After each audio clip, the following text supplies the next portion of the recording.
everybody, and welcome to the Vinyltreasure Show. I'm your host, Johnny G, John Galindo, coming to you live on this Saturday evening, a nice Saturday evening here in Westchester County, New York, on this August 29th, 2026. It's the All 50s edition of the Vinyltreasure Show. We're live on Oldies and More Radio, also live on the YouTube stream, so you can see Johnny G on your television sets or your PC or your tablet or your phone, I think, or unless you're here in the studio, but nobody's here. Maybe Tony will come up later in the evening, but I doubt it. But welcome to the 50s edition. Now, if you're here to, well, listen. Okay, we're going to close the show from 1957. So if you are into like older, I should say latter 50s stuff, well, this ain't the show for you, okay? This show is for the early rhythm and blues fans of this music that have made requests here. So actually I had to apportion the show in half, had to break it in half on a Saturday and a Sunday. So that's what we do here. So we start off with a cool instrumental off always, and then I play like an up-tempo tune. I usually pick it to get into the groove, and then we start it off with an early side. So our first early side, I think it's 1951. So if you don't like that music from 1951, 52, 53, 54, and 55, maybe you like 56 and 57, that you need to come in maybe a couple hours later here to the program. But if you like early rhythm and blues, and I have some R&B singers for tonight, so you want to stick around, and maybe you just want to find out about the music, and that is a good thing, because all these records, everything played tonight is before my time, okay? But I'm a collector of this music because it is my passion. So I want to welcome you to the Vinyltreasure Show and thank all my listeners to getting me up to 5,000 subscribers. I never thought I would ever get there, but I want to thank everybody who are part of that 5,000. So I want to do a special one Thursday afternoon, when I can breathe a little bit more. Now, people, I'm not going for my eye surgery on the 2nd, which is Wednesday. I'm going for the evaluation if my cataracts are ripe. And if they are, then they will schedule the surgery. So I might have to take a hiatus there. Maybe I'll do a question and answer here, but I can't. I'm not going to be able to bend down and get my 45s and 78s and whatnot.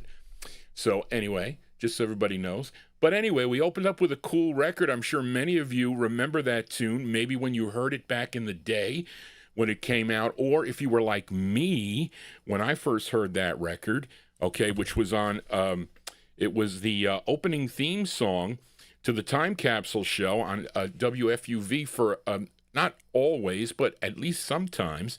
But this was actually a request for listener Daddy Cool, who heard this as a theme of Mr. Alan Freed. And, of course, this song is by Alan Freed and his band. I forgot to put the...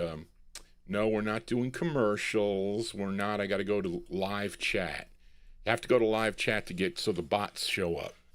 I mean, people that are identified as bots, and they're really not. But anyway... there you go. That one there going out to Daddy Cool, Alan Freed and his band from April of 1956 on the Coral label. This copy has some water damage on it. I have a stock copy, a nice mint, and this didn't play that bad. But what do you want finding that out in the wild for 10 cents? But the theme song that Alan Freed used to use, okay, I think he did. I don't know what time period, but he played it on when he was on Winds back... maybe back in, no, it wasn't on Winds in 1959, Charlene. But anyway, that's Big Al Sears on sax. This tune written by Charles E. Calhoun. That's an alias for band leader Jesse Stone. And a great tune there. That kind of reminds me of really the Time Capsule show for me, and maybe for Daddy Cool, the Alan Freed show. Alan Freed and his band, our opener from April 56 on Coral. Right Now. I didn't give you the name of the tune. Now, if anybody wants to make a request here for a future Vinyltreasure show, you cannot shout them out in the chat room because I don't see everything. I didn't say hi to everybody. But you got to email Johnny G at vinyltreasures@aol.com. That is the best way. Some people post it on my YouTube wall. Some people call me on the telephone. Some people, most people email me, but also they send me texts, or it's on Facebook, and those are the things. But anyway, without further ado, let's open up here the vocal portion, and we're going to start it off from 1957. Actually, this record came out in December of 1957, and this is the group's debut single. Usually, many of the singers that recorded for this label called Acme Records were out of Long Island, but this group is out of the Bronx, and this was their debut single. And they were known as the Ebb Tides. They would then change their name to Nino and the Ebb Tides, and this one came out in December of 57. It, let's see, written by 3 members of the group, but the lead singer on this is Antonio Aiello. That is his name. He's the lead singer. So let's open it up here. December 1957. The Ebb Tides on Acme Records. It's called Franny Franny. Here you go, folks. December 57 release.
Okay, there you go, folks. That's to get the juices flowing, the dance.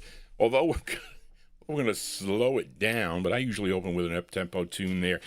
And it was so cool finding that record. I found that record at the Yonkers Raceway Flea Market sometime in the late 1970s. I was still in high school, and my Aunt Mary we'd leave early in the morning and go there. She was looking for like little knickknacks. I think because she was into collecting little small trinkets like little elephants and things. She had a whole collection of those. And of course I was running around looking for 45. So there was a girl there. She was bringing out stuff from her car, and she said, I asked her if she had any records. So she takes this box out, and this record's in there and all these other cool records. And I said, are these your records? Oh, she goes, oh yeah, I used to listen to Alan Freed back in the 1950s. I said, oh, that's cool. Well, how much are these 45s? And she goes, well, I want a quarter a piece. I can't take them. We're moving. So I said, okay, I'll take them off your hands. And I ended up with that record. That's December 1957. The sound of the Ebb Tides. They would become Nino and the Ebb Tides. Their debut single on the Acme label, Franny Franny, is the name of the tune. Let us continue here as we count down the music chronologically here. And you hear these songs by year, and in how in such a short time the music changes from this point in the program to when we close out at around 12 o'clock or around 12:15 or so. So we're going to open up tonight from 1951. I probably got to change that. I don't know what the name of my show was. I'll change it. But let's open up from October of 1951. And I don't know if anybody in the chat, well, maybe some of you, of course, were born maybe a little bit too young. My mother was, I guess my mother was a freshman in high school then, right? Because she graduated in 54. Okay, but I don't think she heard this record. Okay, but this is a request for Casey Hines in Paris, and also we're going to send it out to Davy Hecht in Vermont because they love this group, and they want to send it out to all the listeners who like the Cabineers. I've been playing them over the last few weeks, and let's see. This is their second of two for the Prestige record label, and let's see here. This is with the Mercer Ellington Quartet backing them up, and it's a female lead. Her name is Maggie Furman. She's on lead here. So let's go to October of 1951 and fill a request for Casey Hines and Davy Hecht. Here are the Cabineers on Prestige Records. It's called Each Time. Here you go, Casey and Davy, for you.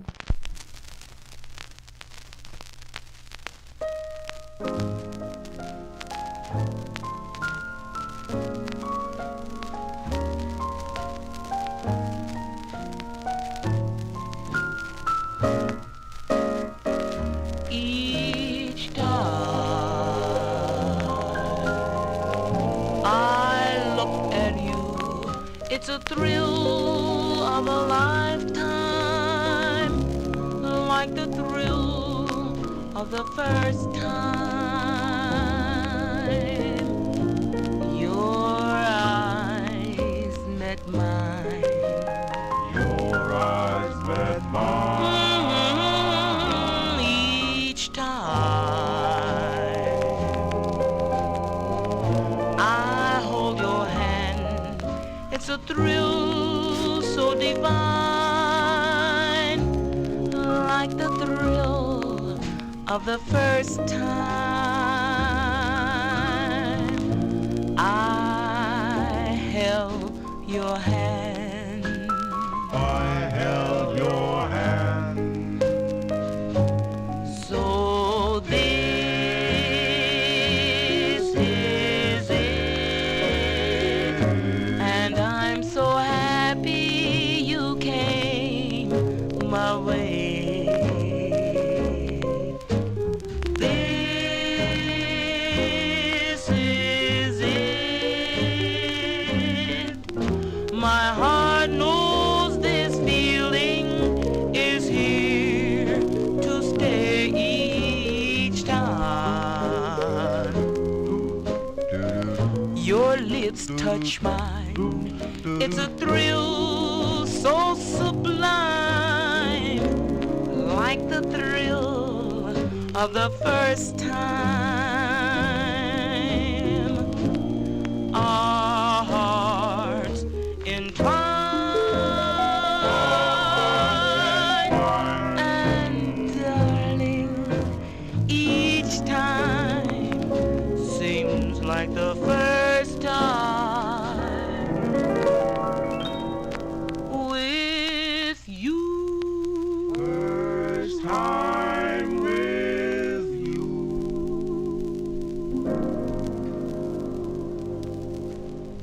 Okay, they like that one there in the YouTube chat room. That's a great group. It's an early side. Remember, this is 1951 now, so the music is different. okay, on the R&B scene. But there you go. That one there by request for Casey Hines in Paris, and also we'll send it out to listener Davey Hecht, October 1951, the second of two on the Prestige label. I guess Darrell Letts will say it is kind of like a jazz label, but there is some R&B stuff on there and some cool instrumentals. The Cabineers, that is Maggie Furman on lead, song entitled Each Time, and that is a styrene press, folks, for that record. And you know Johnny G does not like styrene 45s. I don't know if I have any others during the show. I don't know.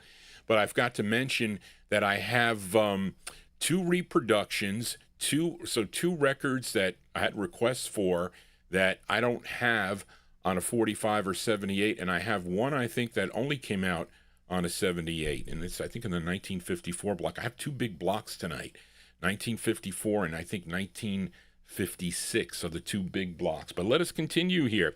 Let's move into 1952. Now, this is a bonus track here, okay? And this is a duet, and the duet is by Viola Watkins and Otis Blackwell, and they both penned this side of the record. Usually I'll play the flip side. Forget the name of it. Something About the Sky, which is a cool record too, by the way. But it says with quintet. So I don't think they're on this side. You hear them on the flip side, and they were thought to be the Crows, but there's like some questions. I don't know. Anyway, but let's see. Yeah, the Crow is the flip side has the group on it. This is her fifth and final on Jerry Blaine's Jubilee Records before I think she went to Rama Records, okay? And then she did sing with the Crows there, so they're probably backing her on the flip. But this one from August 52, this is a bonus track. Don't have many tonight, but I have some. So let's give it a spin here. August 1952 on the Jubilee label, a duet with Viola Watkins and Otis Blackwell. And it's cool because it's got bongos in it. Bongos in 1952. It's called Really Real. Here you go. This is Viola Watkins and Otis Blackwell.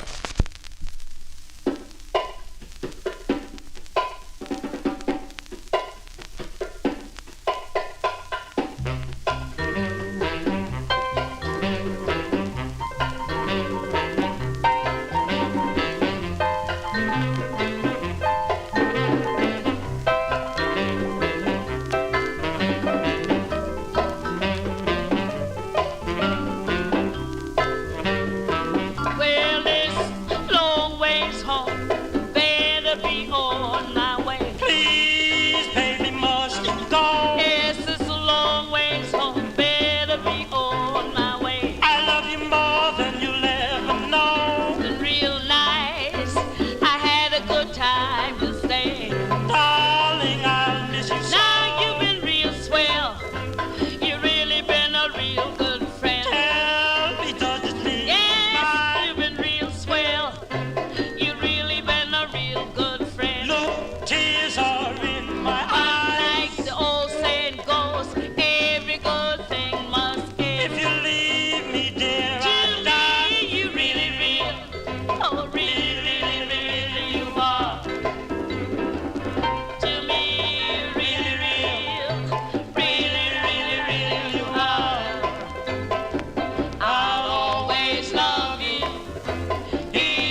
Okay, duets here on the Vinyl Treasure Show. That's a bonus track, as that is Viola Watkins and Otis Blackwell, August 1952 release there on Jerry Blaine's Jubilee record label. Really Real is the name of the tune. I forgot the flip because the flip is good too. It's called, I think it's called Paint a Sky for Me.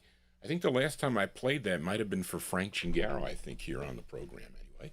But let us continue here on the vinyl track. Well, the bongos really came into play. When did Preston Epps have bongo rock? Was that 1958? I think that's when bongos were in their heyday, I think. 1958 and then into the early 60s, I guess, anyway. But let us continue here. Now, I told you that there were going to be a couple of records that were not originals. Well, this is one of them. Believe me, if I saw this record come up for auction, I would definitely bid on it. I have one of this group's other releases, an original on a 78, a pink promo, but not this record, okay? And as we are in the 1952 block, let's go to Detroit now. This was a request for listener Karen Efron in our YouTube chat room. Karen Efron will be my next guest here on Thursday, September 17th. She will be here, and I didn't get a chance to put it up, Karen. I will do that. It was just since Bill's show, Johnny G has been behind, okay, a little bit. But she gave me the title of her program. It's going to be called R&B Girl Leads / Groups Unknown and Undocumented 45s and 78s. Sounds very interesting, really. So I will put that up, and you'll get more information about it. But Karen Efron will be my in-studio guest on September 17th from 1 to 4 p.m. Eastern Standard Time, right here in the Vinyl Treasure Show studios. So Johnny G, looking forward to that. So Karen, can't wait for you to be here. And this is a request for Karen. I didn't have the 45 or 78, and I did get a collection, kind of a small collection, and half of the collection were records that I probably would have never bought. They were lots of reproductions, all on red vinyl, and really cool. And we're going to talk about one of them later on when we get to the 54 block. But we are in the 1952 block. But this group hails from Detroit, Michigan. And the group included Noah Howell, he was the baritone, Norman Thrasher, baritone, Isaac Ike Reese, bass, Henry Booth, tenor, and what is that? And later, Theron T-Man Hill was a member of this group. And let's see, this comes on 45 too, Charlene. This one's not only on a 78, and this tune written by Hudson Whitaker. Okay, Noah Howell. Okay, is on lead. Again with someone else, Norman Thrasher. Okay. From June of 1952, by request for Karen Efron in our YouTube chat room, here are the Serenaders out of Detroit. The Serenaders on Coral Records. It's called But I Forgive You. This is not an original. This is a reproduction, although it sounds like it's a very cool sounding repro. Usually they're not that good. Maybe this was taken off of a 78. I don't know. But here you go, Karen, for you, the Serenaders.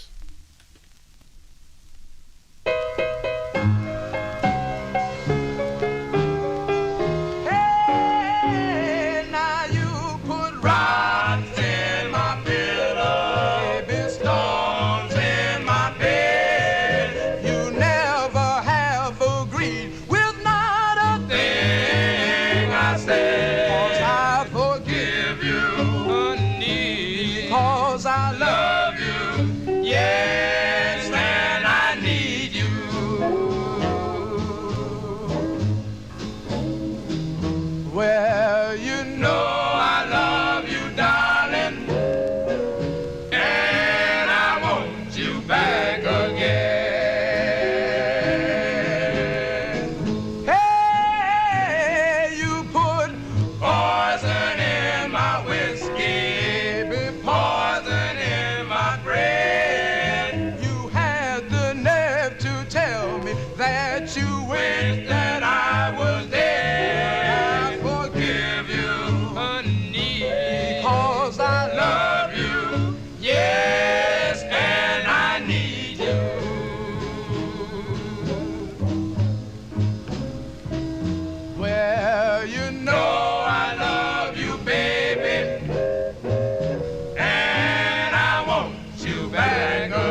the neighbors, you don't want my love no more. But I forgive you, honey, 'cause I love you. Yes, and I need you.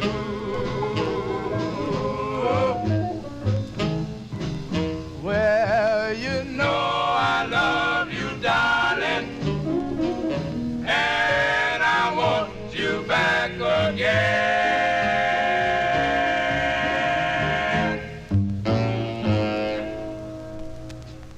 Okay, well, they like that one there in the YouTube chat room.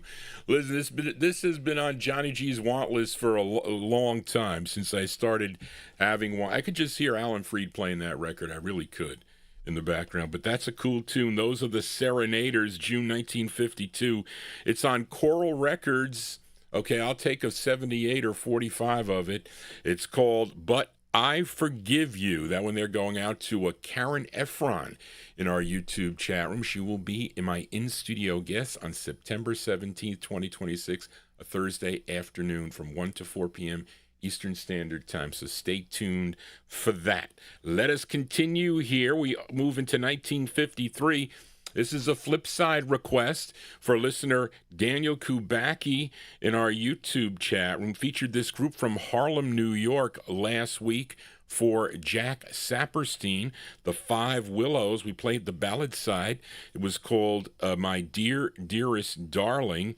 Daniel Kubacki wants to hear the flip side of the 45. It's an up-tempo. This was their first of three on the Allen record label, and this is with Don Archer and the orchestra, and this group including Richie Davis, first tenor, Ralph Martin, first tenor, Joe Martin, baritone, John Thomas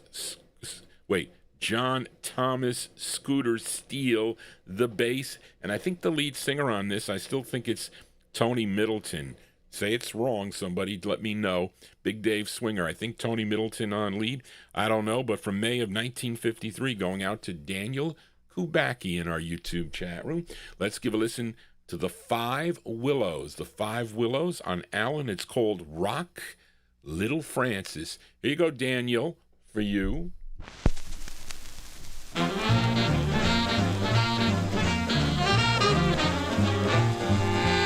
Rock, rock, little friends, go, go, go, go, go, little friends, rock, rock, rock, till the good die.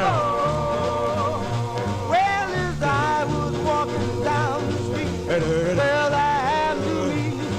I asked her what her name might be. This is what I am. Let's rock now, rock, rock, rock, little friends, go, go, go, go, go, little friends, rock, rock, rock, rock, till the good die. Well, he rocks in the morning, rocks in the evening, rocks every night until she gets right. Rock, rock, rock, little friends, go, go, go, go, little friends, rock, rock, rock, rock, till the good die. Well, she shake it in the morning, shake it in the evening, shake it every night till my baby get Let's rock right. now, rock, rock, rock, little friends, go, go, go, go, little friends, rock, rock, rock, rock, till the good die.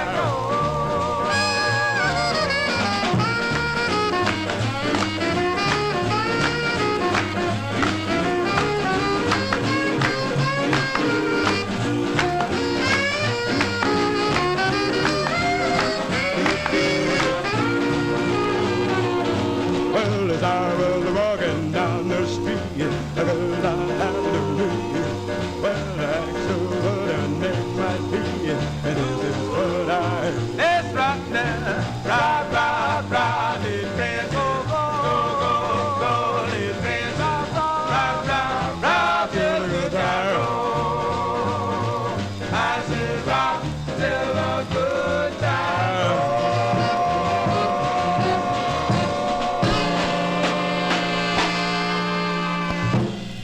Okay, there you go. Great up-tempo tune there. The sound of the Five Willows. Of course, they would become the Willows When you bought their 45 Church Bells May Ring, that was on the Melba label. But prior to that, they were known as the Five Willows. That's on the Allen record label, released in May of 1953 by request for Daniel Kubacki.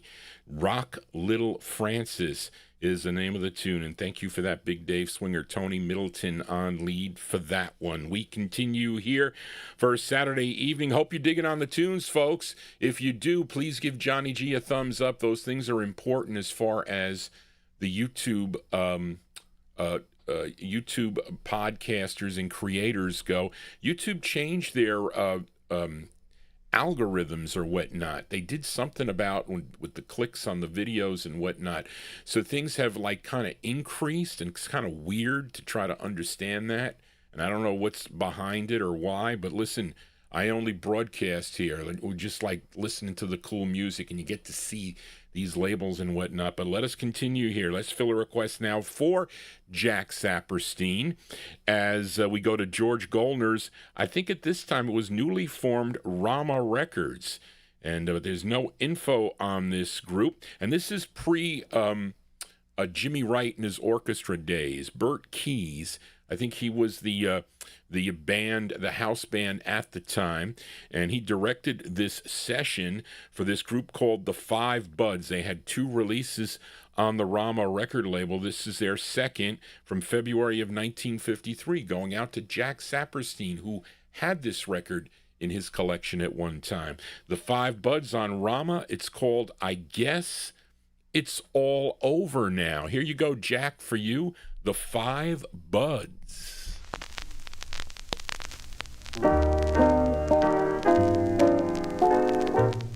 I guess it's all over now. There's nothing left we can mend. I guess it's all over now. I'd be a fool to pretend. Each little thing that we plan so carefully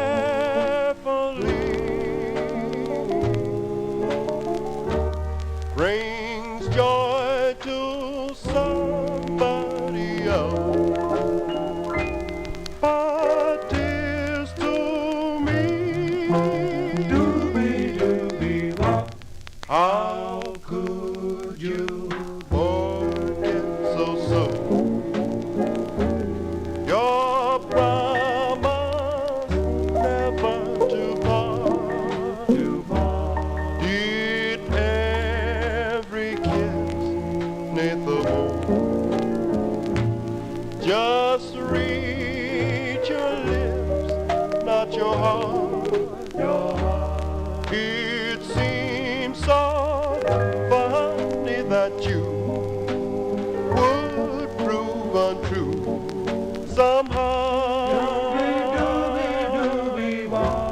Since you have broken each vow, I guess it's all over now.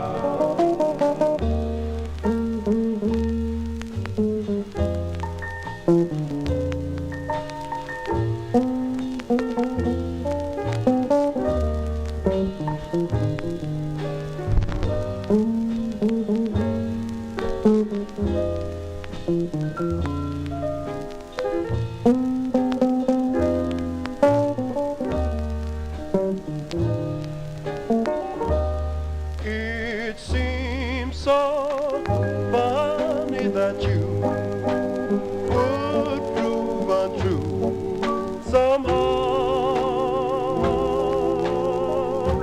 Since you have broken each vow,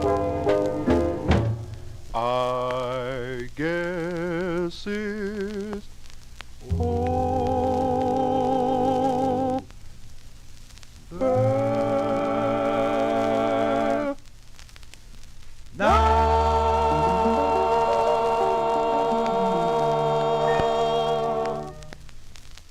folks. They don't make records like that anymore. There you go. That one there going out to Jack Saperstein in New Jersey. The second of two for the Five Buds on George Goldner's Rama Records, February 1953. I guess it's all over now. No, it ain't over yet. It's not over now. So anyway, let us continue here. And I hope you like the show, folks. And if you do, if you want to get, listen, you want to make a request on a future Vinyl Treasure show, email me at vinyltreasures@aol.com. I can't tell you, it takes me a long time to go through my emails. I need somebody here to do that for me. But let us continue. We are in 1953. Let's fill a request now for Gary Spring in Canada. And I know Gary's in the chat room. I saw you, Gary, in the chat room. And this is the debut single for this group from South Central L.A. Okay, the group included Thurston Harris, first tenor, wait, I got that wrong. Tenor lead, we'll say, Thurston Harris. First tenor, Willie Ray Rockwell. Baritone, Alfred Frazier. And bass, Maith Nelson. Collectively, they were known as the Lamplighters. And this is a great two-sided 45. Now, Gary requested the jump side of this 45. It was their first of 12, I think 12, on Sid Nathan's Federal record label from August 1953, going out to Gary Spring in our YouTube chat room. Here are the Lamplighters with Turn Me Loose. Here you go, Gary, for you, the Lamplighters.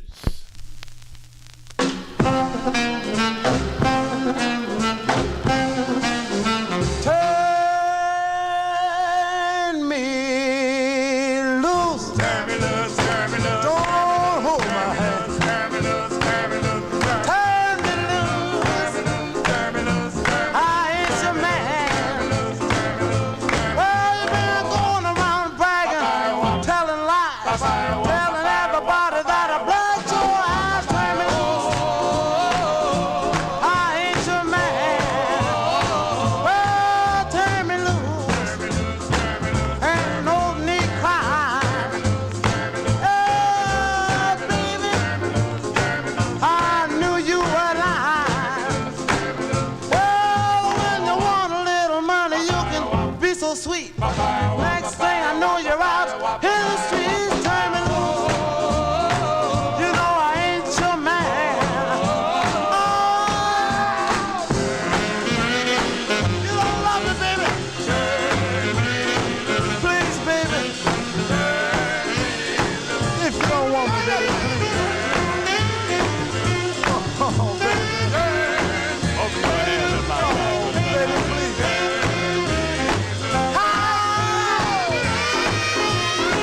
Get your hands off that bread, baby.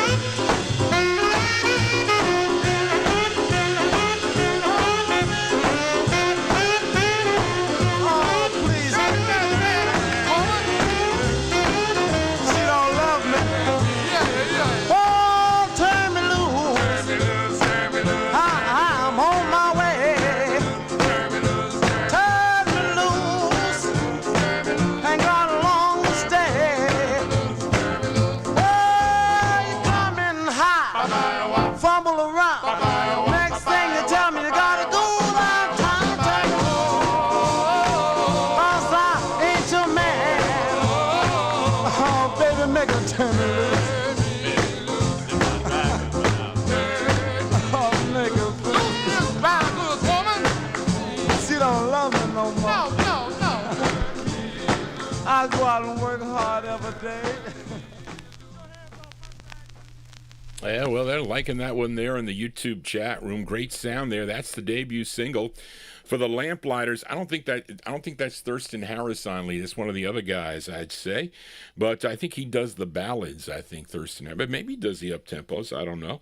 August 1953, the Lamplighters there, going out to Gary Spring in our YouTube chat room. It's called Turn Me Loose. That's on Sid Nathan's Federal record label. And let us continue here on the Vinyl Treasure Show. So this next record is not, well, I don't know what you want to call this. We got to call it a reproduction. It was never on a 45. Okay, this never came out on a 45. It was on a 78 only. And my understanding, we don't have Tony Barcia here. He's DJing tonight, or he would be here, that there are two different versions of this song, I think. I saw it in Ferdy Gonzalez's disco file. There's a way, but you can't believe this label. This is a made up. I don't know which one this is. So those of you that are familiar with this record will know. I had a chance to buy this 78. So Spence brought up some. They were mint 78s, but they were a little bit outside my price range because I can't see, even though people do it. For me, I cannot pay four figures for a 78 unless they were flexies, okay, where they weren't going to crack. Then I would definitely consider, bidding my heart out on stuff like that, but not if they are breakable 78s. It's too risky. Half of that I would pay, okay? Half of that. I don't think I've ever paid more than $550 for a 78. But I think going to 1,000 and more. But listen, people do it. Different strokes for different folks. But I just can't, because if you look at it funny, it'll crack. So Johnny G's going to play a red vinyl boot, we'll call it, on a 45. That sounds like a 78 because it was taken from a 78. And we're going to send this one out to listener Harvey Karp. This is on High Siegel's Timely label out of New York City. And this group out of Newark, New Jersey, they were called the Ambassadors. And they included Louis Van Dyke, David Watts. Well, we only know two members of this group, I think, which when I saw that Ferdy knew. Okay, Louis Van Dyke and David Watson. And it was written by David Watson, and I don't know, is John Motley, is he one of the members, Charlene, or doesn't say? I don't know if that is even correct, because we should have looked at the 78, Charlene, anyway. But it's from September 53. The group is called the Ambassadors, and this is on the Timely label. This is a nice red vinyl bootleg of it, and it's from, you'll hear the 78 sound on this, and we're going to send it out to listener Harvey Karp, the Ambassadors, with Darling I'm Sorry, parentheses, I Made You Cry. And I don't know which version this is, so here you go, Harvey, for you, the Ambassadors. Darling,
See, and then that static just stops. But of course, but anyway, that is taken off of a 78. Darren says maybe it was used, maybe a 45 needle was used on that. I don't know.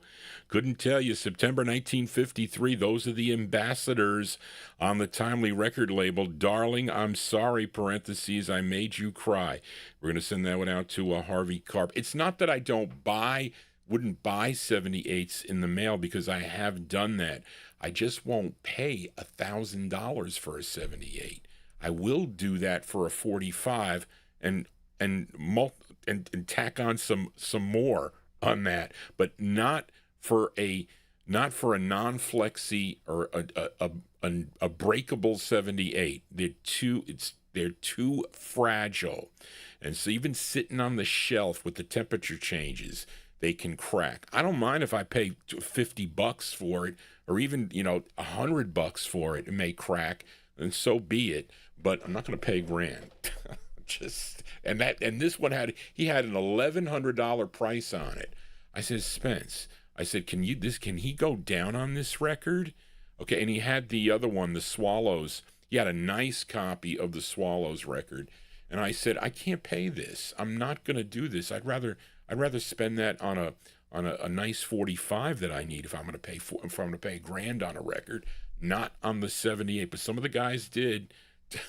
Listen, but this is just me, folks. So I don't want to diminish you collecting 78. So if you'd like, because if Tony Barcia was here, we might be in a little bit of an argument here, but I don't know what Tony paid for his 78s, because the prices have gone sky high. But enough of my babbling here. Let us continue here. Let's fill a request for Gary McClendon in our YouTube chat. I played the flip side of this record not too long ago. I think for you, Tommy Albergo, I played a song called Marie, as done by this group.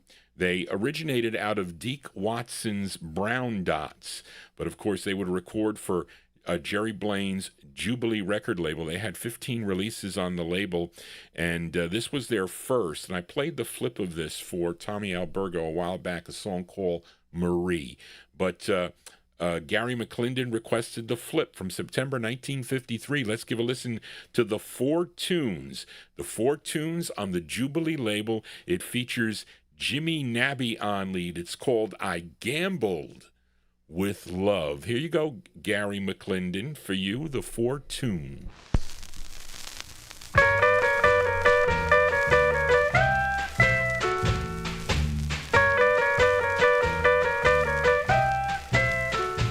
I gamble with love. Oh, what a fool to fool with romance. I gamble with love and knew my heart was taking a chance.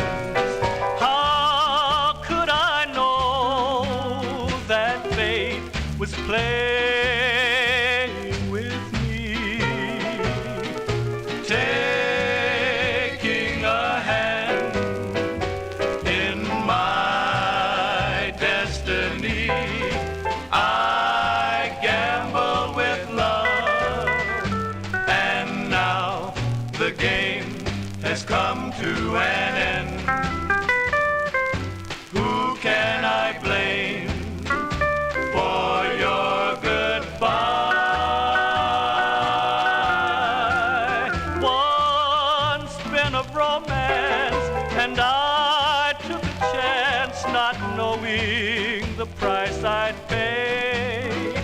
I gamble with love that you'd be mine someday.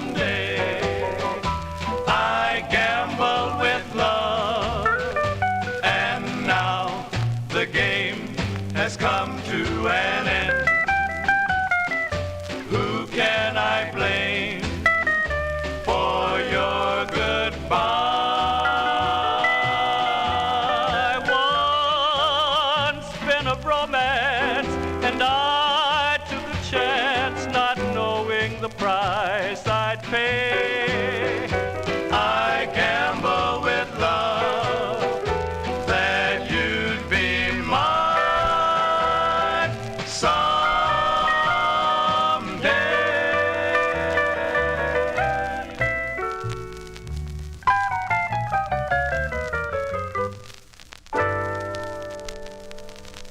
Okay, B-sides here on the Vinyl Treasure Show. Those are the four tunes. Jimmy Nabby and the Four Tunes. That's the flip side of Marie, a song requested by Gary McClendon. It's called I Gambled with Love, September 1953 on Jerry Blaine's Jubilee record label. There you go. Well, I don't know why when they said gamble, I think football, although I don't do that anymore. But my nephew, they had their first game on Friday, and he's right tackle on the offensive tackle for Colgate. He is a junior, and they played Fordham University. They were winning 14-0, and then Fordham tied it up. And then I think they ended up winning 24-14. So that was a good win. So I have to congratulate my little nephew, Bobby Galindo, on that. He's one of the big guys on the line there, and he did very well. Anyway, so let us continue here on the Vinyl Treasure Show. And how's it is how you say it in South Africa for Colin Parmanand. I think I said that right. Charlene, you got these names right on here because I'm going to say whatever you got on the paper. And this Colin requested this singer-songwriter from New Orleans, Louisiana. He was dubbed Sugar Boy, okay, as a child. And when label owner Leonard Chess heard his group called the Shawees, okay, he was a member of the Shawees, he decided to record him and release 3 on the Checker record, or I should say the records were released on Checker. And this was his second of 3 for James Crawford.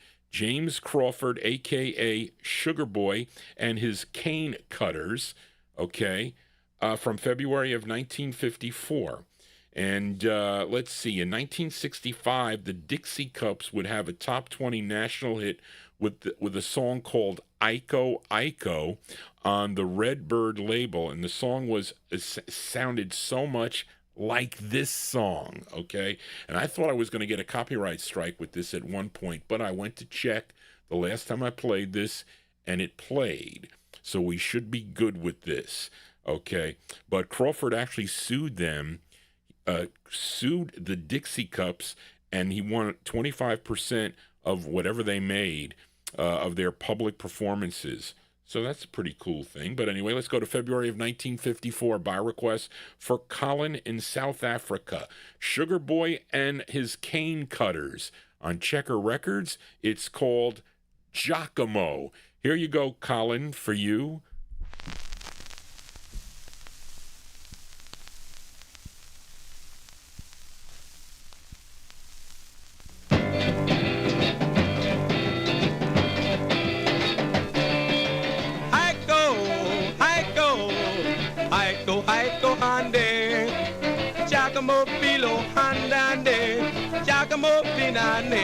Oh, my spy boy met your spy boy sitting by the bayou. My spy boy, do your spy boy, I'm gonna set your flag on fire. Talking about hey now, Hiko, Hande, Giacomo Filo, Handande, Giacomo Finane. Oh, look at my queen all dressed in red. Hiko, Hande. I bet you $5 she'll kill you dead. Giacomo Finane, talking about hey now, Hiko, Hande, Giacomo Filo, Handande, Giacomo Finane.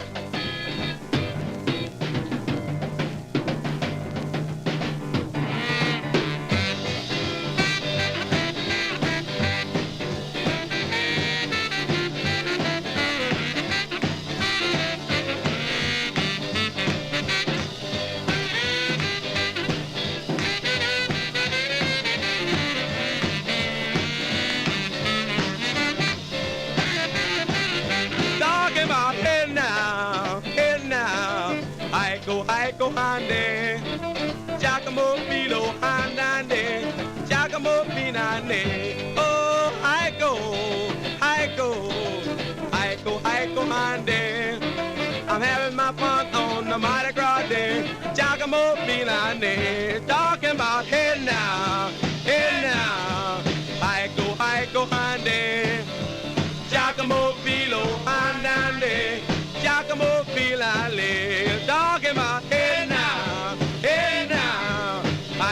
I go hande, Giacomo Filo handande, Giacomo Finande.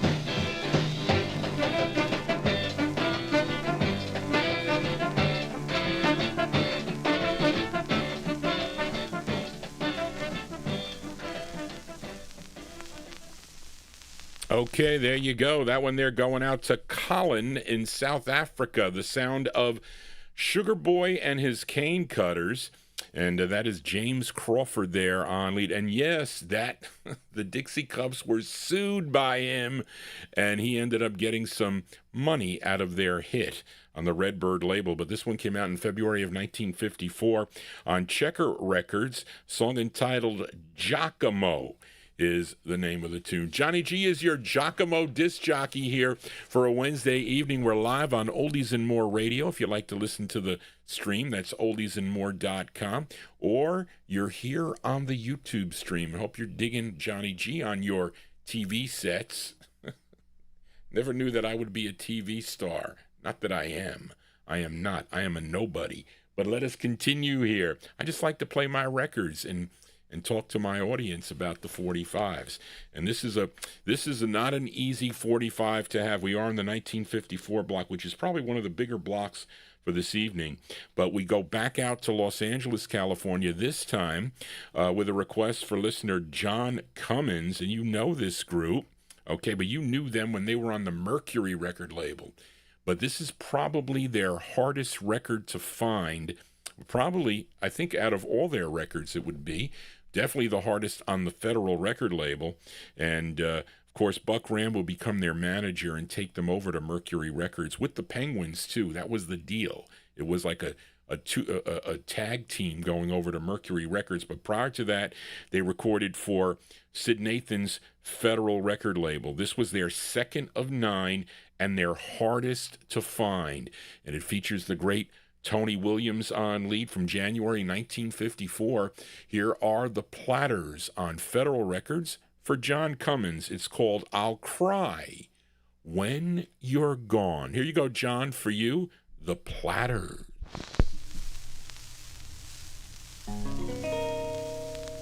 I'll cry when you're gone. Our love didn't last for long. Darling, I'm lonesome and blue, just being here without you.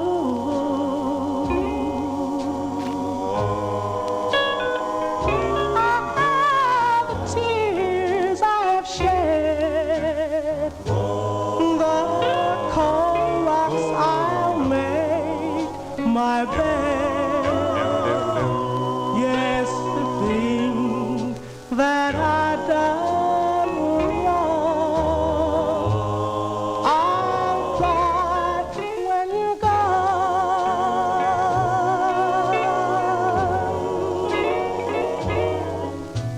The day you left me, darling dear, I nearly died. You said you didn't want me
that talking at the end? There's a little bit of chatter at the end if you listen real close on that record. But that, by request for listener John Cummins, that's the hardest record by the Platters. I think probably even all their Mercury stuff, too. I think that's their rarest record. Greg Zurich sold me that 45 many, many moons ago.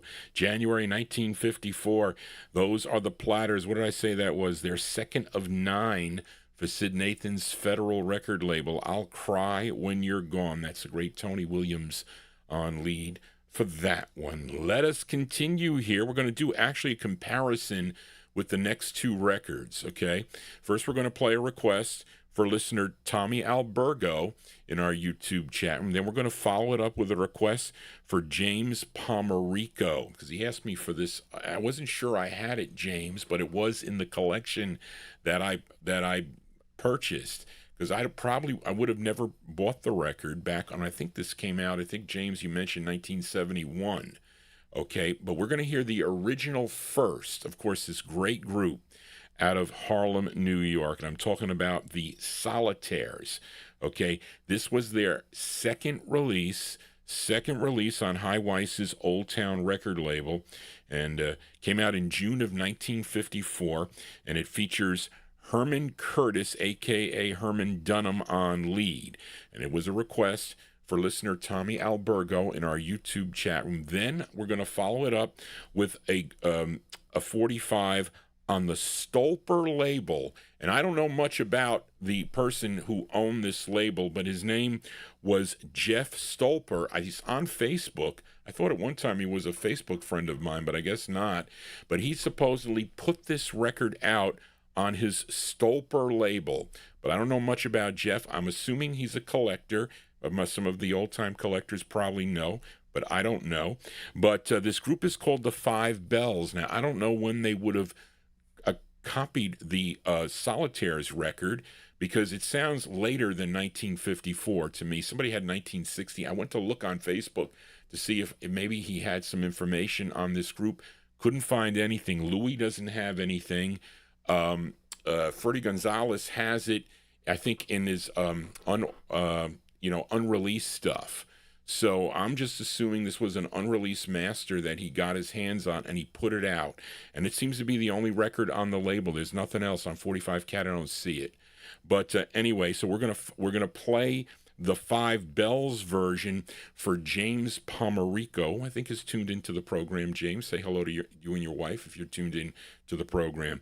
And so these are both renditions of the tune Please Remember My Heart. I'll play them back to back, but up first the original from June 54 for Tommy Albergo. This is on High Weiss's Old Town record label. Here you go, Tommy, for you, the Solitaires.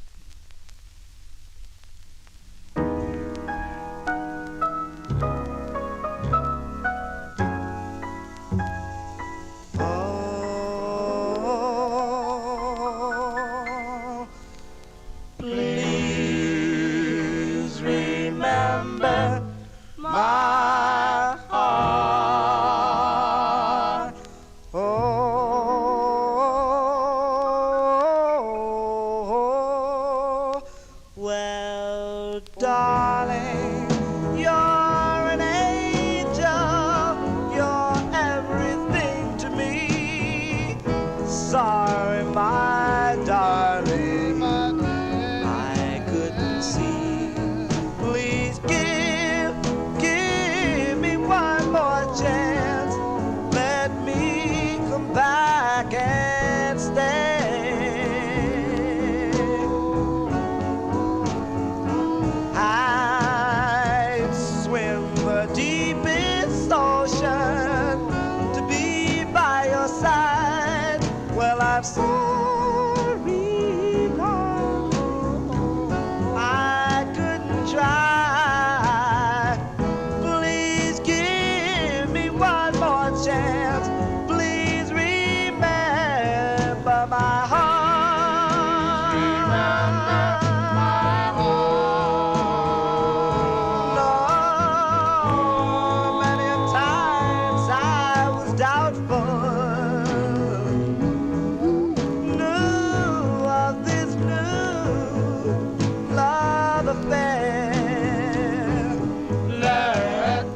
my heart.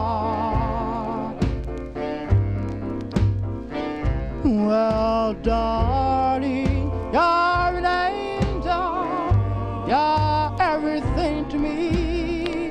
Bye bye, darling, I couldn't see. So we give me one more chance. Please remember my heart. Remember my heart. I'd swim the deepest ocean to be by your side.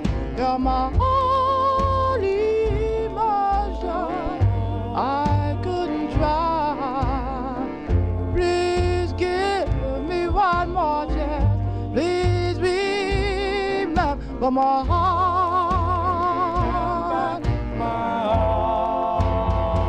So many times I've been doubtful to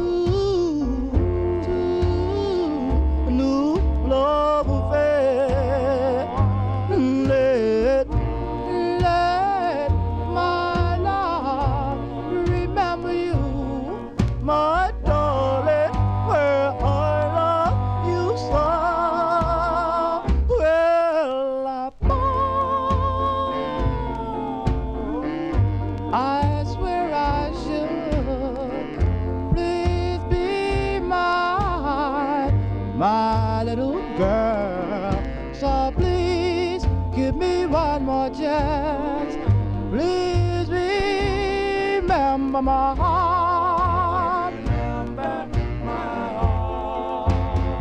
So many times I've been doubtful to new love affair. Let my love remember you, my darling, where I love you so. Well, I swear I should. Please be my little girl. So please give me one more chance. Please remember my heart. So please remember my heart.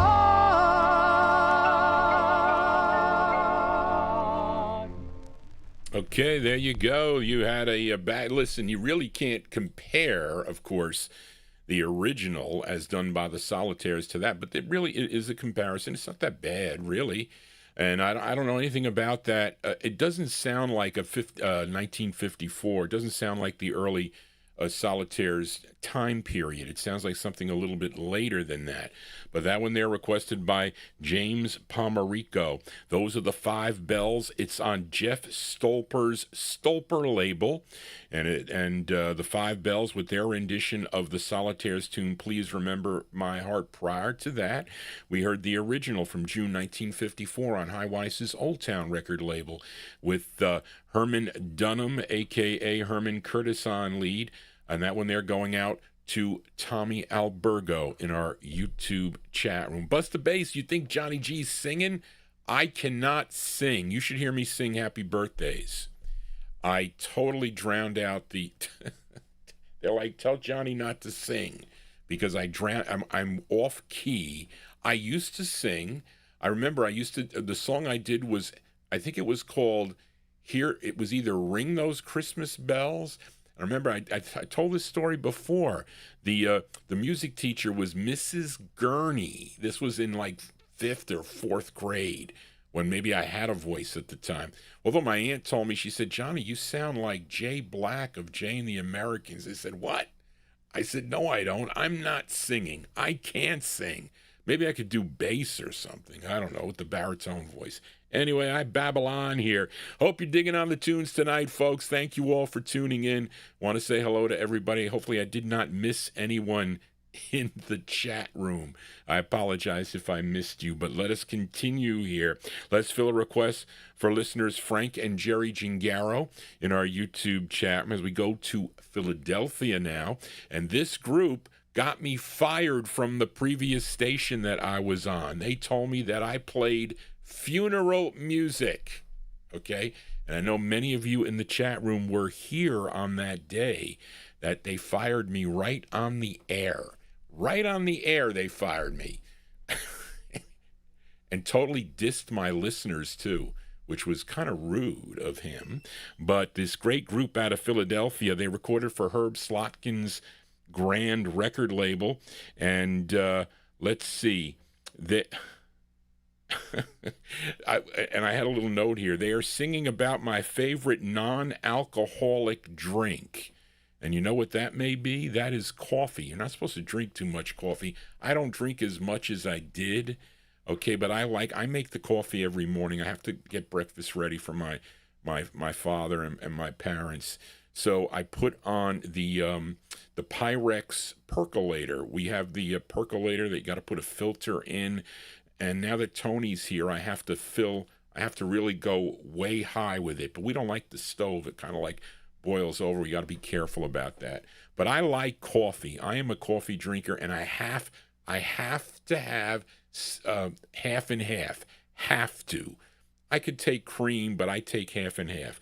But it kind of relates to this, okay? And this is from July of 1954, and this was the group's 4th of 7 on the Grand record label. It features the great George Grant on lead by request. For Frank and Jerry Gingaro, here are the Castells. Castells on Grand Records. It's called Over a Cup of Coffee. Here you go, Frank and Jerry, for you, the Castells.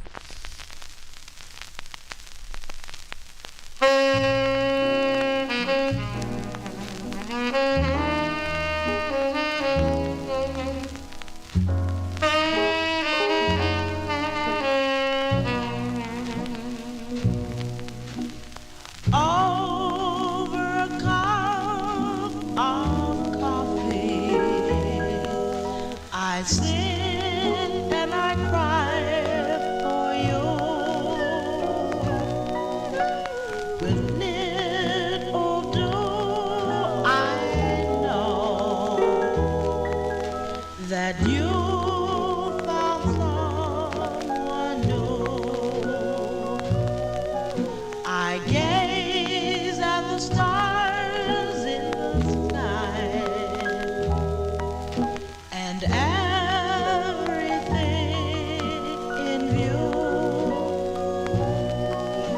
because of the tears in my eyes, they seem to be crying too. And this is just your game, then, darling, I'd rather not play. I know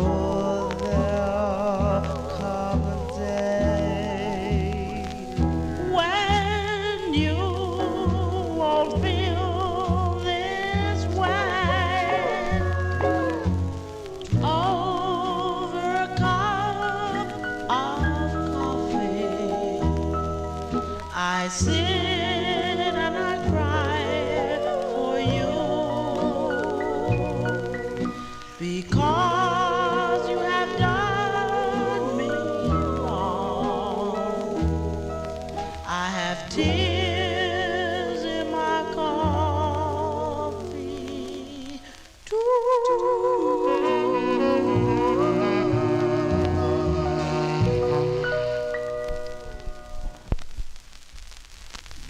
Okay, there you go. They are liking that one there in the YouTube chat room. I'm sure that my old program director is probably eating his words at this time.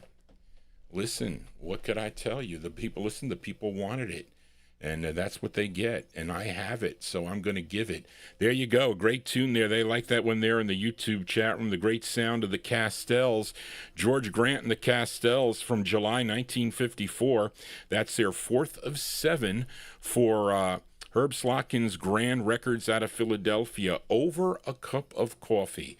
And that one there going out to Frank Gingaro. Frank is one of the co-hosts of the Rhythm and Blues Serenade. Frank Gingaro and Gordon Skagberg.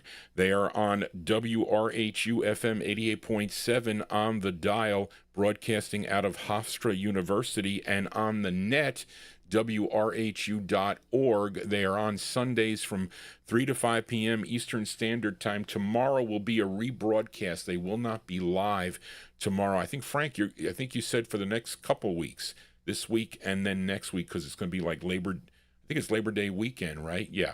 So anyway, but they play the same kind of music that you hear on the Vinyltreasure show, on original 45s and 78. So check that out on WRHU, the R&B Serenade. Johnny G is your Saturday night disc jockey. Hope you're liking the tunes tonight. Basically all requests, although this next 45 is not a request. If you would like to make a request on a future Vinyltreasure show, you should email me at vinyltreasures@AOL.com. And I picked this one out. Do we have any do we have any young roosters in our YouTube chat room tonight? Because it relates to this tune. Now, the lead singer of this group was previously a member of the Cardinals that recorded for the Atlantic record label, but he left for a solo career, and his name was Leander Tarver,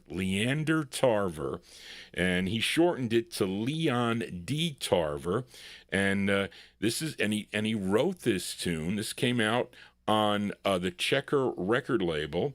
Let's see, from February of 1954. This is a bonus track. I bought this from Spence. Well, I collect the Checker label. I have the Encores on a 78. I actually have 2 copies. One is cracked, and the other one is not. But here is a bonus track. Leon D. Tarver and the Cordones. Okay, the Cordones on Checker Records. It's called I'm a Young Rooster. This is a bonus track. Here you go, from February 1954.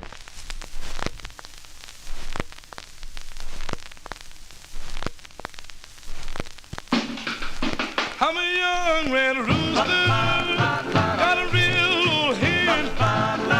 She got what it takes, gonna keep her if I can. She knows what to do whenever I'm feeling blue. I stayed out last night till the break of day.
there you go. Bonus tracks here on the Vinyl Treasure Show.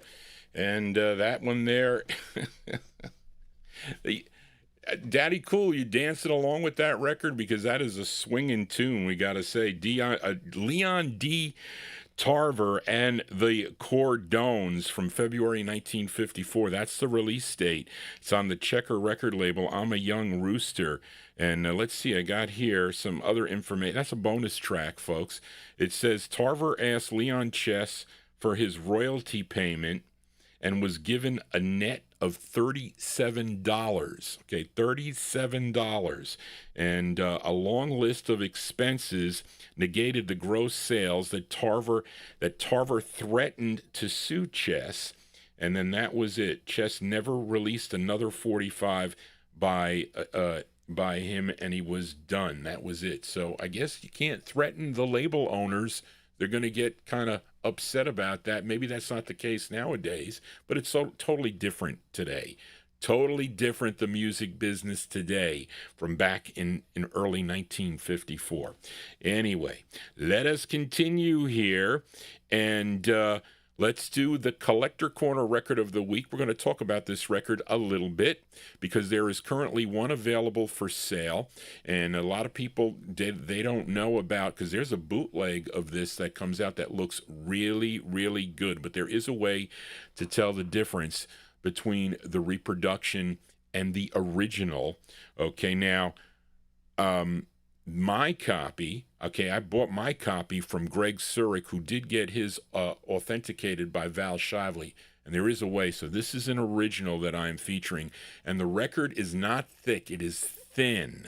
Okay, this is a thin press as compared to some of the other Saber releases. But it's funny, it was when I used to talk to George Doowop Tompkins on the telephone when he was living in Congers.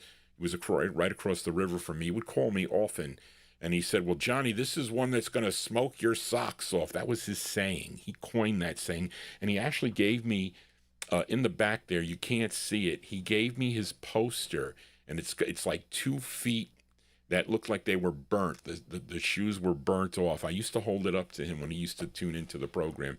Unfortunately, I miss George, I do. But this group is out of Washington, D.C. They recorded 2 for Art Sheraton's Saber Records out of Chicago. This is their second release. The tune written, I think, by the lead singer. His name is Fleming Briscoe. Briscoe on lead.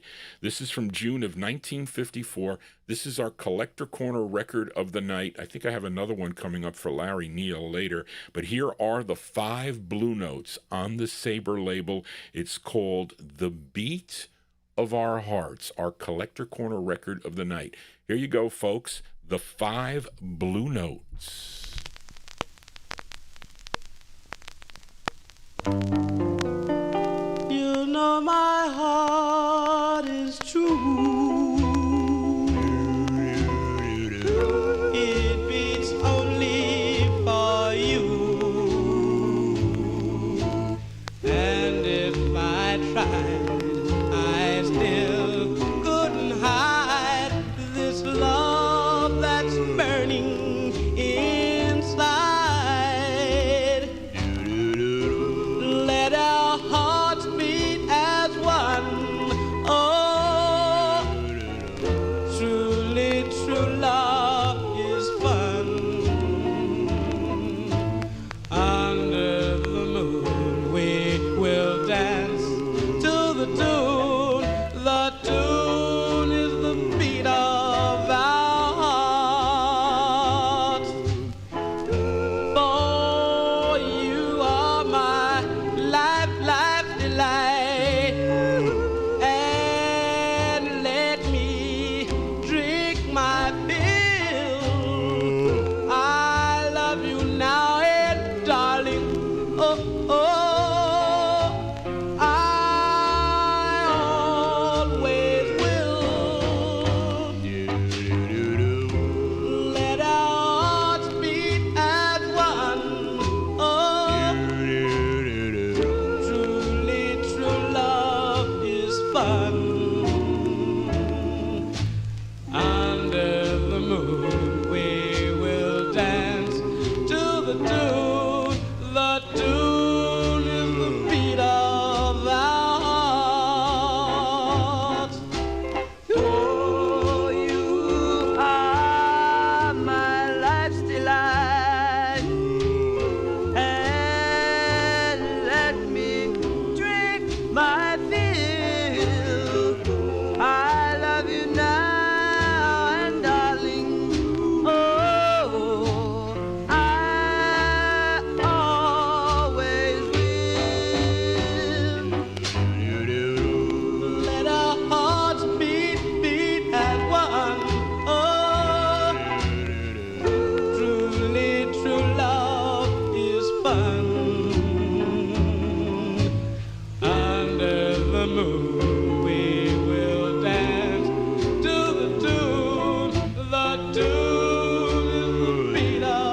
Okay, there you go. That is our Collector Corner record of the night.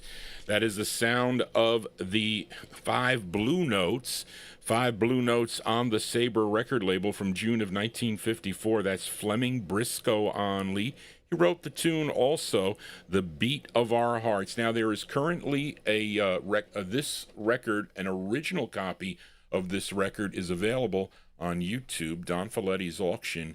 And that is a pristine copy if you're looking for a copy of the song, but it's not the record. But it's not. I should say it's not a cheap record. It is an expensive 45. It's hard to find this record clean. Although my copy is pretty decent, it's got some pops in it. But here is a reproduction of the record, and the one thing, the etchings in the dead wax are the same. Okay, the difference, there's 2 differences on this. It's a little bit of a thicker press, or actually 3. It's a little thicker press, and the dead wax numbers are the same, but they're not like that deep embedded, the numbers are not deeply embedded in the wax. And the big difference is the distance between the end of the label and the end of the groove here is shorter. That's one thing that bootleggers, sad to say that, they can't get that right. They never can get that right when they boot the records, okay? So when you look, and I'll show you this, and you'll see it. So Reed, you have a copy of this. You probably have the same one I have. This came in the collection that I bought, all right? Well, that had half of the reproductions. So I'll show you when you look at this. I mean, it's a nice copy, and it actually, so look at the distance. It's slight, but it is different. And there's the dead wax etchings. They're not that bold, okay? And also, so this is the original, and this is a thinner press. Okay, see, it's wider. This is wider, and I don't know about you, Reed. You can check your copy, and when you play it, actually you hear, like, you can tell that it's even not the how the. I'll play a little bit of it so you can see how the boot sounds. You'll hear it. So here, I'll play a little bit. See, it almost has like a hiss to it that comes in. But it looks real. Detail to detail on the label. So listen, if you're looking for an original, I'm going to tell you to bid on. I mean, I was my copy's good enough for me. Although mine has, and the funny thing about it is, how sometimes on the labels they're like little like kind of bumps on it a little bit on the Sabre label. Well, they put them on this release too, so that made it even look more authentic. Okay. But that's really how you tell. But I know the one that's up on eBay now is a true original. Okay, guaranteed. Okay, and it plays really nice too. So you should check that auction out. Okay, but there you go. That is our collector corner of the night. If you're a record collector and you got the dough, it's definitely worth it, I would say. There you go, Don. That's my spiel. Let us continue here on the Vinyl Treasure Show. Let's fill a request now for, I got really, three more from the year 1954, but let's go back to Harlem, New York, and fill a request for David Vilma. This group had 5 releases on Bobby Robinson's Red Robin Records. Now, David requested, well, I should say their second release was the group's biggest hit. It was a song called Is It a Dream? That was an R&B hit for the group. And this is their 5th and final release for Red Robin Records. And this came out in August of 1954. It features the great Joe Duncan on lead. From August 54, here are the Vocaliers. The Vocaliers on Red Robin, going out to David Vilma. It's called Angel Face. Here you go, David, for you, the Vocaliers. Have you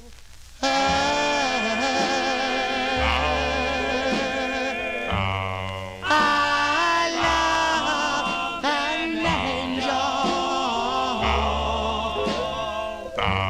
just like an angel.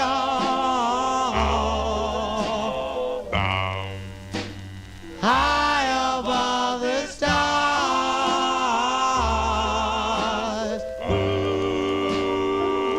Oh, angel face, the face of an angel. Oh, yes, that lies in a manger. High above the stars,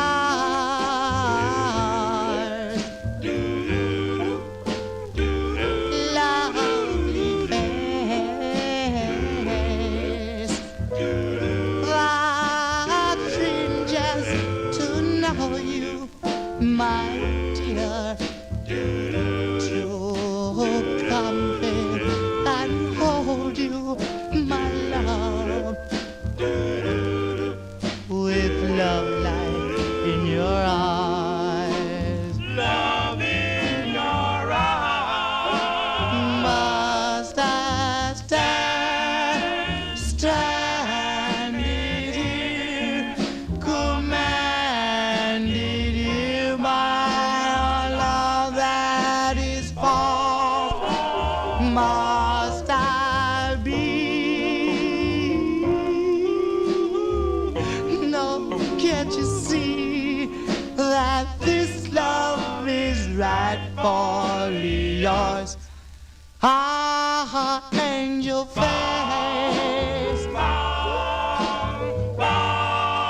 shining high above, my dear, whispering words of love, my love. High above the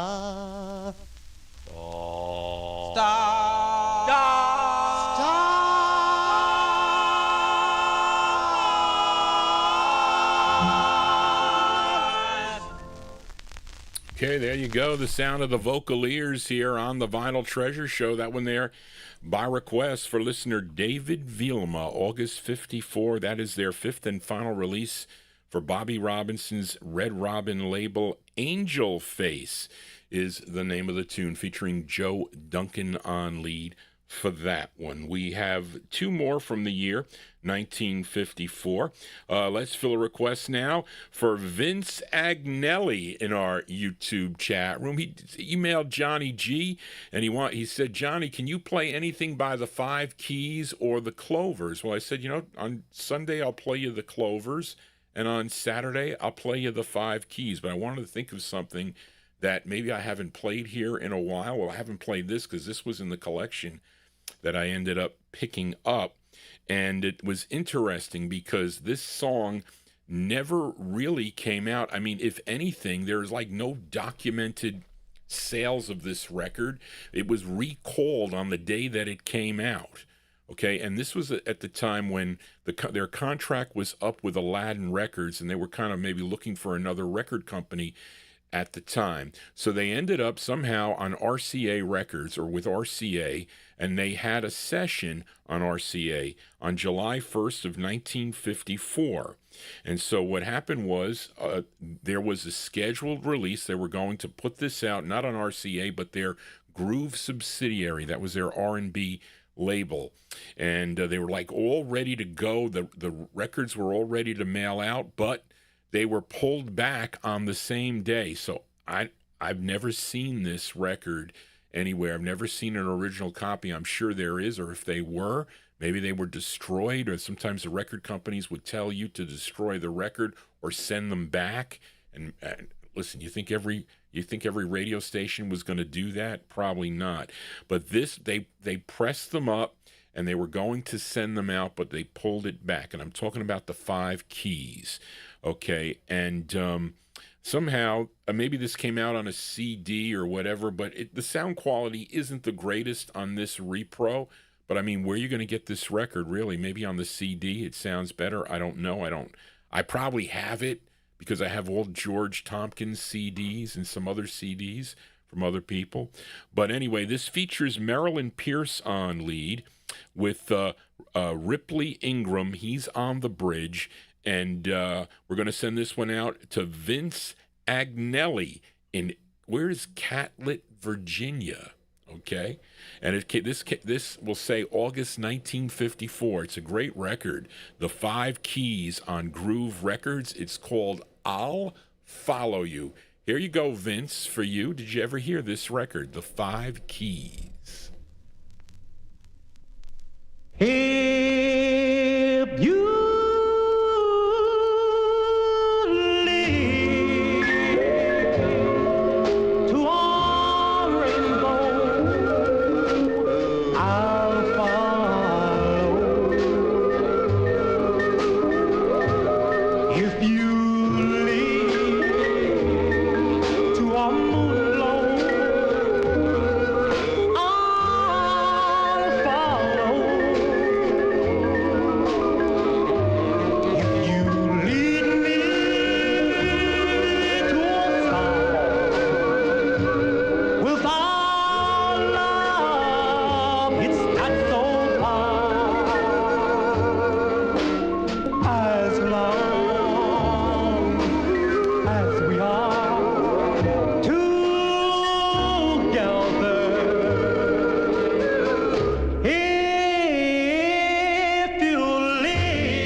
Okay, there you go. That one there going out to Vince in our YouTube chat room.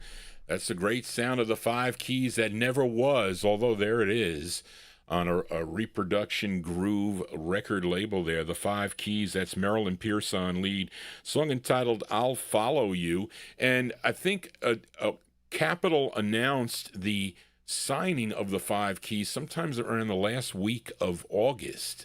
So, you know, so they were on. I mean, you got 2 big record companies there. You got RCA and you got Capitol. So they probably said, you know what, we're not getting involved with this stuff. Let's just pull the record back, and that's probably what happened.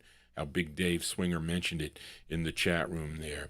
Anyway, let us continue here on the Vinyltreasure show, and we are in the night. This is the last record from 1954, and fill a request for listener David Fields. Okay, this group originated in the Red Hook section of Brooklyn, first forming back in 1949. They were a trio. They included Tommy Romano, Tommy Gilberto, and accordionist Phil Benty. Collectively, they were known as the Three Chuckles. Okay, and in 1953, Phil Benty would leave the group, and he was replaced by a 15-year-old at the time, Teddy Randazzo, who became the lead singer of the group. And David requested the group's debut single, and this, many of you may know this record on the X label. That was an RCA subsidiary. Actually, Vic X Records would morph into Vic Records, but it first came out on a label called Boulevard, And this one from July of 1954, by request for David Fields. Here are the Three Chuckles with their tune called Run Around. Here you go, David, for you, the Three Chuckles.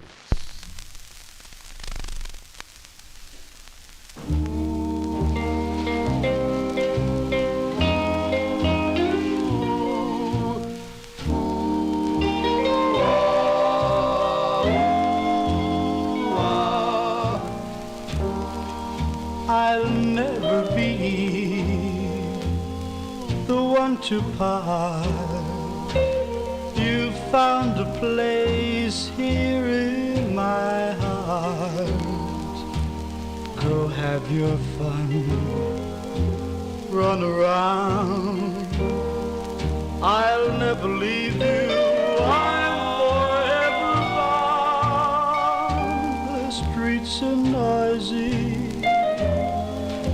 I'm all alone. I sit and wait, dear, for you to phone. Go have your fun, go have your fun, run around.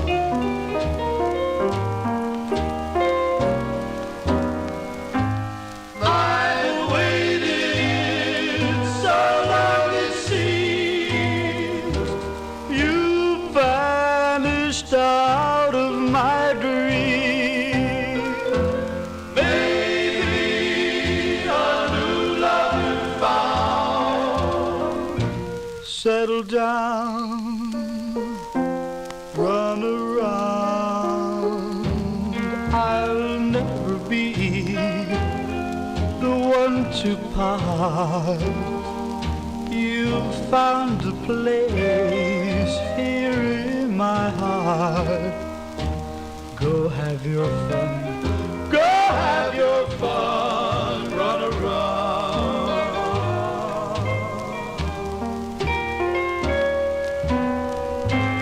I waited so long it seems. You vanished out of my dream. Maybe a new love you found.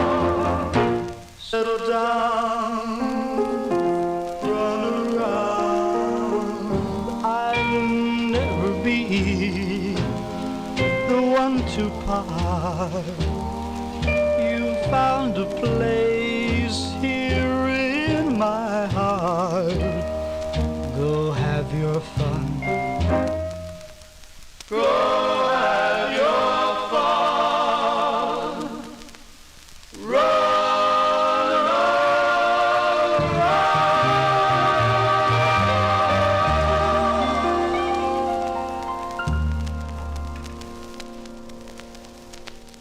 Okay, there you go. A young Teddy Randazzo on lead with the Three Chuckles there.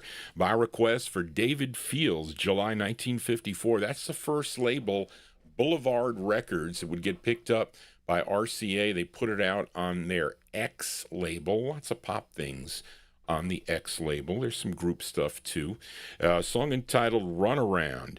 And that's Greg's copy. I couldn't let that stay there for that cheap price. I said, I got to take this record. It was there for the taking. My original copy is not that good, but that one pretty nice for that in 1954 and that thick press there. Anyway, Johnny G babbling on. If you like what you're hearing tonight, please consider subscribing to Johnny G's Vinyl Treasure Show. We just hit 5,000 subscribers. That is a good thing, okay, because we'll see how much leeway the copyright police give me here. On this show, not so much, okay. But the Wednesday show, forget about it. They shut me down. I forget what the record was. They shut me down. And they shut Bill down when he played that Dolly Parton tune to close out the show. But they posted it up there, so they let it stay. So what live podcasting is different than archive. They are different. So I was like, oh, God. And they did it like that. They shut it down. But they posted it up there with the chat, so I don't know what they do. Anyway, let us continue here. We are in the 1955 block. Let's fill a request for listener Carl Jones in our YouTube chat room as we go to Leonard Allen's United Records out of Chicago. And when Solly McElroy had some differences with the Flamingos, he left the group and he joined this group. They were known as the Morocco's, and he was a member of this group. And let's see, what number record is this, Charlene? I don't see it here. Anyway, but this is, well, Solly McElroy is not doing lead on this side. The lead singer here is Ralph Vernon. He's doing lead. And this is an interesting title. You were who was talking Candy in the chat room before? So maybe it kind of, well, I don't think this is Candy. This might be Peppers. Aren't Red Hot's Peppers? Those are Peppers, I think, not Candy. Although there are candy called Red Hots, I think. Unless Johnny G is going out of his mind. Charlene, what number release is this by the Morocco's from November 1955? Going out to Carl Jones in our YouTube chat room. Here are the Morocco's on United. It's called Red Hots and Chili Mac. Here you go, Carl, for you, the Morocco's. Red hot, Chili Mac, red hot, Chili Mac, red hot, Chili Mac, red well, if you're over in Chicago, Jack, and you wanna get yourself a real gas snack, well, leave an extra buck, and you can rack 'em back on the red hot French fries and Chili Mac. So eating in a joint and comes a cat, true as to a T and sharp as a tack. Don't be surprised if you hear him holler Jack. Red hot French fries and Chili Mac. I took my vacation in Southwest PA, had to catch a plane right back. I went all over town, looked at everything, but I couldn't find my red hots and Chili Mac. Oh, when my girl says she wants to eat, she talks about a chicken shack. I said, oh, wake up, square, we can't go there. I want a red hot French fries and Chili Mac. Oh, when I'm on a lineup, riding on a diner, just before I hit the sack. Oh, I asked the Lord above, send me what I love, red hot French fries and Chili Mac. Down on the Gulf of Mexico, where all the senoritas and the cool cats go, you can bet your life they've got to come back for those red hot French fries and Chili Mac.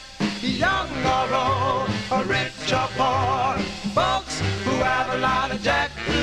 They forget their high class, come right down to my class. For those red hot French fries and Chili Mac. Why only from a movie, but any kind of groovy, carousing in my Cadillac. This ain't no crack, it's a natural fact. I gotta have my snack or I blow my stack for red hot French fries and Chili Mac. Ooh, red hot French fries and Chili Mac. Ooh, red hot French fries and Chili Mac.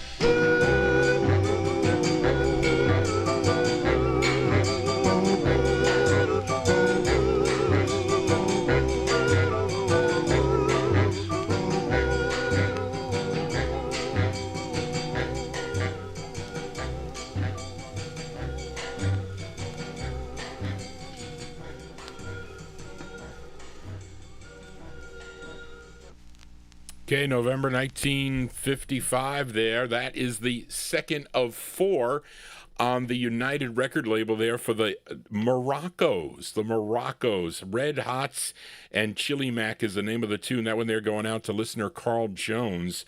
And that features Ralph Vernon on lead for that one. Let's continue here. We are in the 1955 block. Let's go out to the West Coast now as we fill a request for listener Bill Sheriff in our YouTube chat room. This is male lead with female backing on this 45. And of course, the male is the founding member of the Flares, and the girls were discovered when they were attending John C. Fremont High School. And when Richard Berry would leave the Flares, this group backed him up, I think, on 3 singles on the Bahari Brothers Flair record label. This was their third single on the label. And I think the group at this time was Fanita Barrett, Gloria Jones, and Nanette Williams. Collectively, they were known as the Dreamers, and they are backing up Richard Berry on this tune from August of 1955. Here is Richard Berry and the Dreamers on the Flair label, going out to Bill Sheriff in our YouTube chat room. The song is called Together. Here you go, Bill, for you, Richard Berry.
Sounds of California here on the Vinyltreasure Show. That one there going out to listener Bill Sheriff. That's Richard Berry and the Dreamers. That's on the Flair record label, August 1955. Together is the name of the tune. Let us move on here. We are in the 1955 block. Let's fill requests now for UK listener Indrajit Advani, as this singer hails from Wilmington, North Carolina, and he began recording with a vocal group called The Bees. Okay, The Bees, that recorded for Lou Chudd's Imperial record label, but he would go solo in 1955, signing with High Weiss's Old Town record label. He would have 16 releases on the Old Town label, and you know his biggest hit, too, from 1960. It was a song called Let the Little Girl Dance. You know who that is. His name is Billy Bland. Now, but Indrajit requested his debut solo release, and it came out in December of 1955. It's a song he wrote. This is on Old Town Records, going out to UK listener Indrajit. Here is Billy Bland with the song called The Fat Man. Here you go, Indrajit, for you, Billy Bland.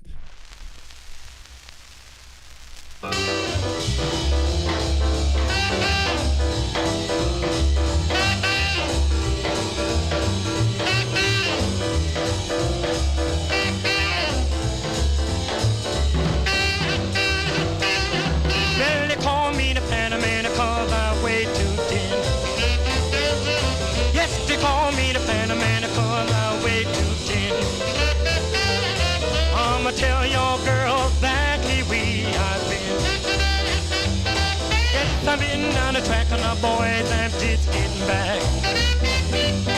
Yes, I've been down the track on the boys and just getting back. I'ma tell y'all fellas back to what I got in this sack. Well, if you want your little girl, then you want them all alone. Keep them off the rum and a fat and I love the rum. Big fat daddy, but how I love to rock. Gonna rock this joint and all around this clock. Hey, hey, hey!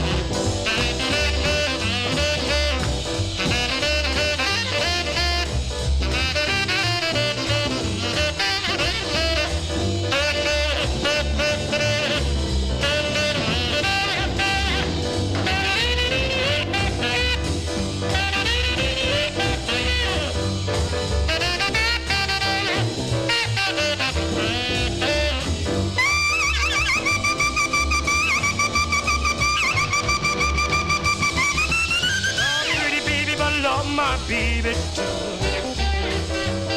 Well, then you want your little girl, then you want them all alone. Keep them off the rum and a pat me love the rum. Big fat daddy, but how I love to dance. Hey, stop it. Bye, bye, bye. Hey, yes. Bye, bye, bye. Yeah, I'm going. Bye, bye, bye. Hey, yeah. Bye, bye, bye. Oh, yeah. Bye, bye, bye. Bye, bye, bye, bye, bye, bye.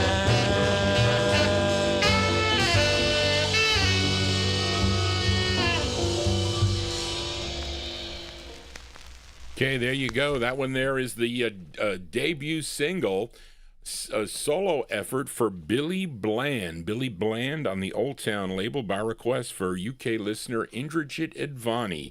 You got to throw your back out dancing to that one. December 1955, The Fat Man is the name of the tune, and The Real Fat Man will be coming up shortly here on the program. You know who I'm talking about.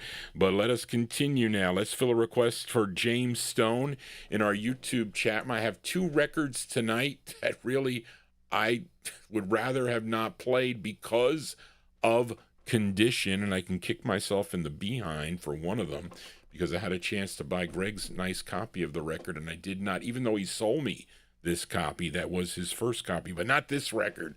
Although I thought I had a nice copy of this 45, but I did not. It's probably not that easy, not that hard to get. But I don't know. Some of these older records, you know, and it shouldn't be an expensive record at all. But, you know, I was buying everything. I was just running labels, and I collect Randy Wood's dot label. But this is a request for James Stone in our YouTube chat room. This group is out of Bowling Green, Kentucky, and the group included Donald McGuire, Seymour Spiegelman, Billy Vaughn, and that's the same Billy Vaughn, the orchestra leader Billy Vaughn was a member of this group, and the lead singer, his name is Jimmy Sacca. Collectively, they were known as the Hilltoppers. They signed with Randy Wood's Dot Records back in 1952 to have about 32 releases on the label. That's a lot of records through November of 1959. Now, James requested their 13th release, and this is actually a cover tune. You're going to know this song, those of you that collect the R&B 45s, as this was done first earlier in 1955 by the Cardinals on the Atlantic record label. But James requested this version by the Hilltoppers from March of 55 on the Dot label. Excuse the condition, folks. Okay, because I spoil my listeners too. I guess I spoil my listeners. I'm sorry. But for James Stone, the Hilltoppers, with their rendition of the tune, The Door is Still Open. Here you go, James, for you, the Hilltoppers.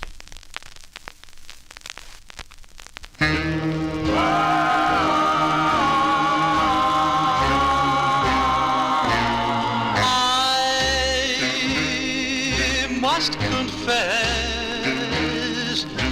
that I cried from loneliness,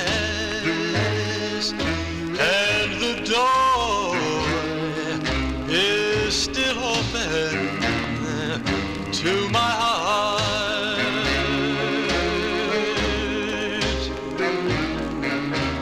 You are to me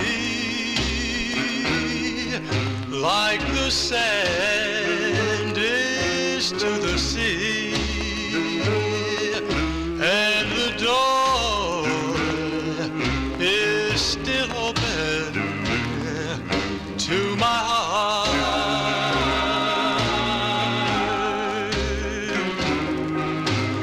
I'm not ashamed to cry. It's better than to hold it inside, and I won't be satisfied until you're here by my side. You are as close to me as two is to three, and the door is still open to my heart.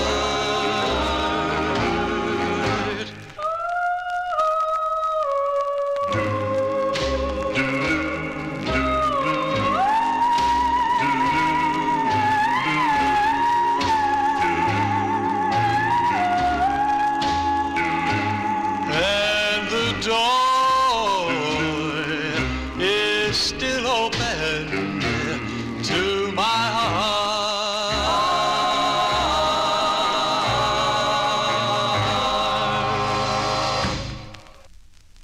Okay, there you go. The sound of Jimmy Sacca and the Hilltoppers there, March 1955, doing the Cardinals tune.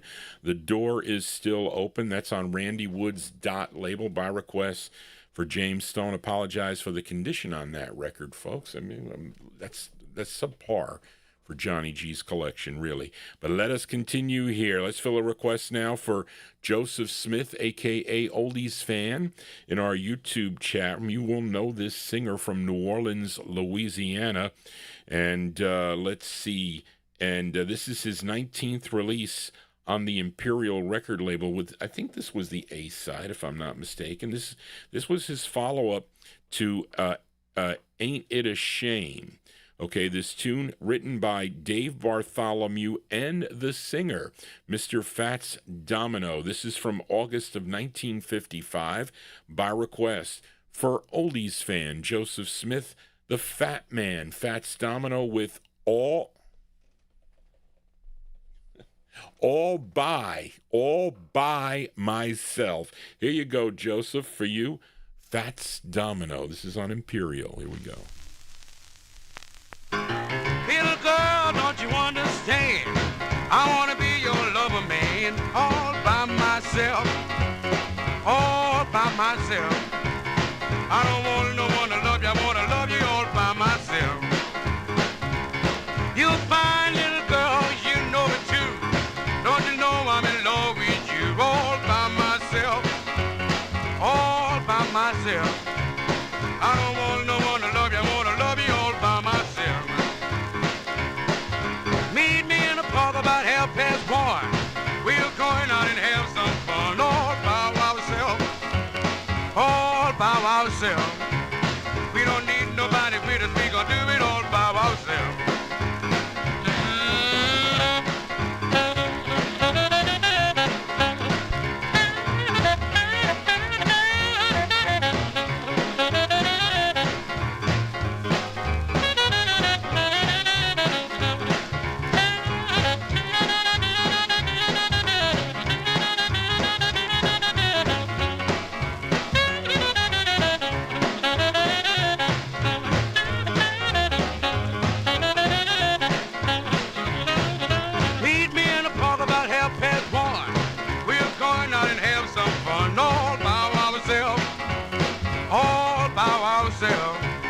We don't need nobody with us, we gon' have it all by ourselves. Little girl, don't you understand? I wanna be your lover, man, all by myself, all by myself. We don't need no one to love you, we'll love you all by myself.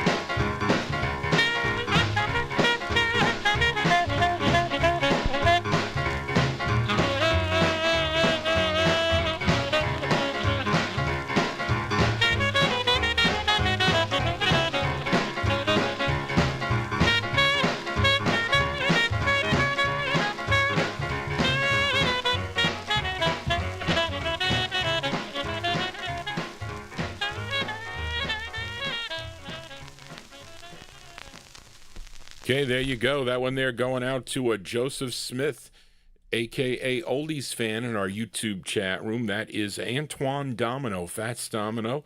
August 1955, All By Myself is the name of the tune. That's on Imperial Records. Big Dave Swinger, interesting that you say that this you think this is a little bit sped up. Interesting. I don't want to play with my things here because I can slow that down a little bit. And that's interesting. Well, I know that the record companies did that. They actually messed up. Remember that time Bill Old was here, and he brought the promo copy of the what was the song? Was it Blueberry? I forget the song, but the tape stuck on the promo copy. I think some stock copies went out that way too. But these record companies, you would think and maybe this was one of the larger independent companies here because they should have done better. I always try to do my best. Anyway, Johnny G here on a Saturday. I am your Saturday night disc jockey. If you are new to the program, just finding out about it, please subscribe to my YouTube page. I will be back tomorrow beginning at 9 p.m. Eastern Standard Time. We will continue where we left off. We're going to end in 1957 tonight, and we'll pick it up. I think I'm closing with 1965 tomorrow. Okay, for L.A. Arch. I think that's the last record, if I'm not mistaken. Yeah. But anyway, let us continue here. Let's fill a request now for Gordy Freeman in our YouTube chat. As we go to Brooklyn, New York now, this group had 7 releases on Sid Nathan's King record label, and Gordy requested their 4th release. Okay, this tune originally done by the Drifters on the Atlantic label in February of 1956. This one released in April of 1956. It features Henry Alston on lead. Here are the Hurricanes. The Hurricanes on the King label going out to Gordy Freeman and their rendition of the tune, Your Promise to Me. Here you go, Gordy, for you, the Hurricanes.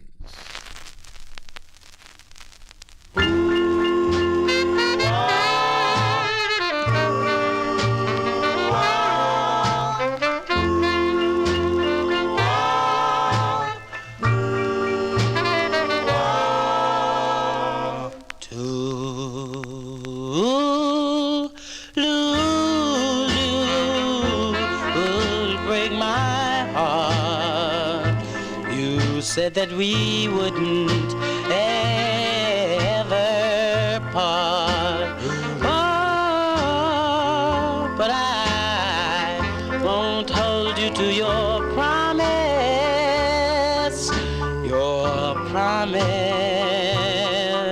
to be mine. I'll be lonely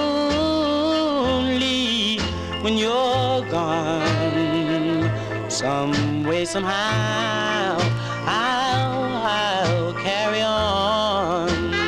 Oh, but I won't hold you to your promise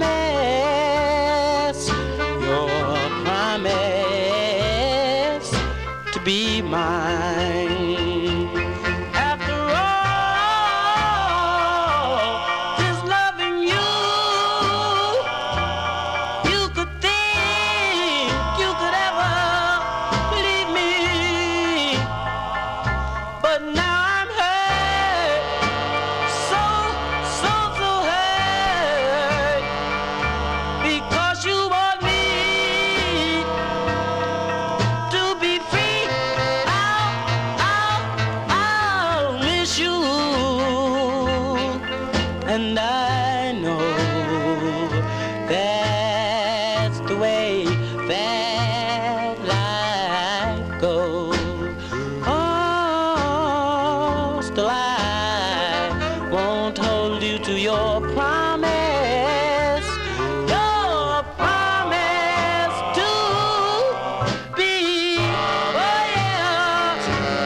Cover tunes here on the Vinyltreasure Show. That one there by request for Gordy Freeman in our YouTube chat room. That is Henry Alston.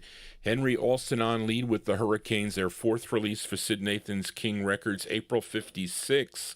Your Promise to Me. It's a Drifters tune. There you go. Nice rendition of that tune. Let us continue here. We are in the 1956 block. Let's fill a request now for Chris Reed. This was the next record that I was not happy with the condition.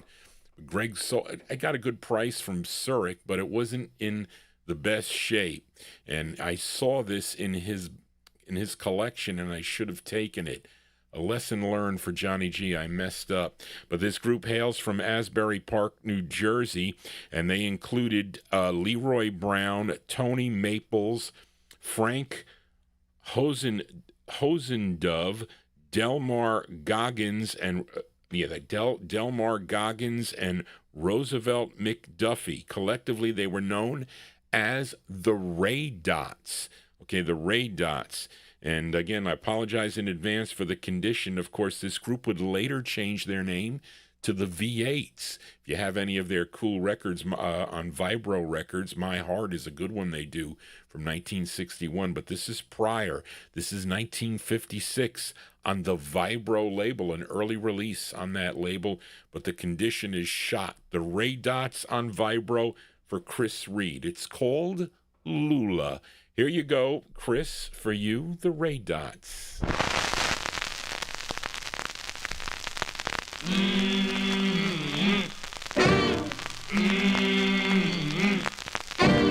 Lula, come let me hug you, won't you, Lula?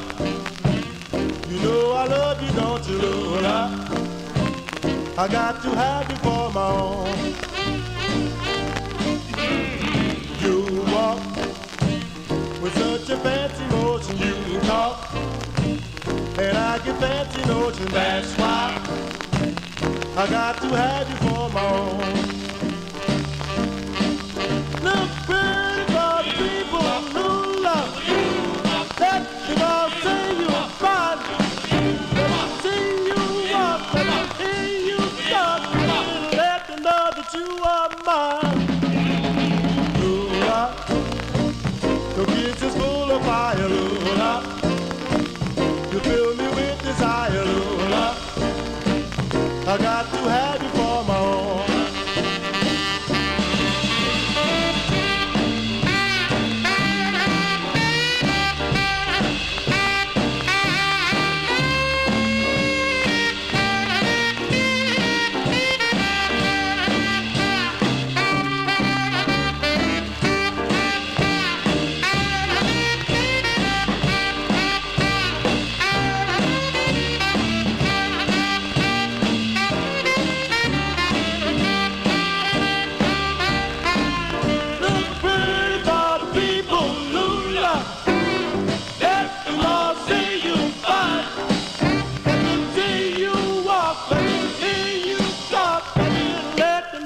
You are mine, Lula. I hope you hear my plea, Lula. Your love is all I need, Lula. I got to have you for my own. I got to have you for my own. I got to have you for my own.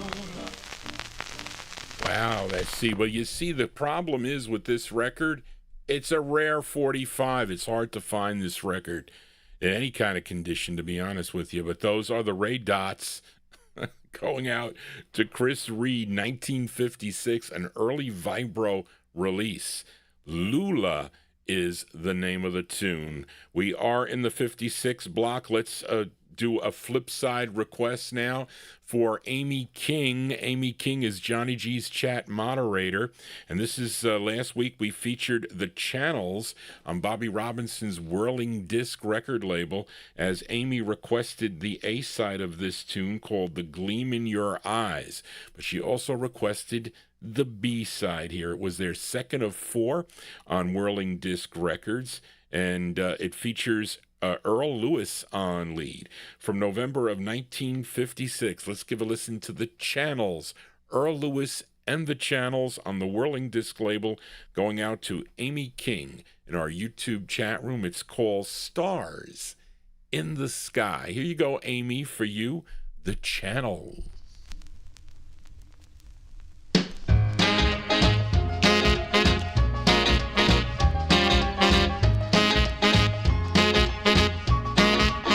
Well, there's stars in the sky like this.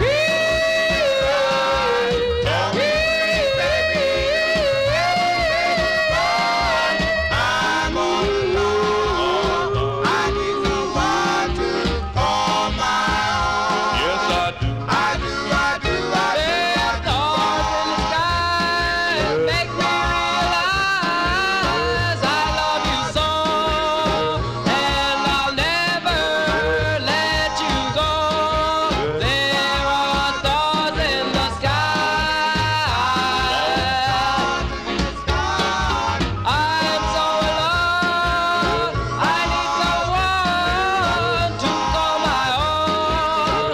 Without your love, I can't go on. There are stars in your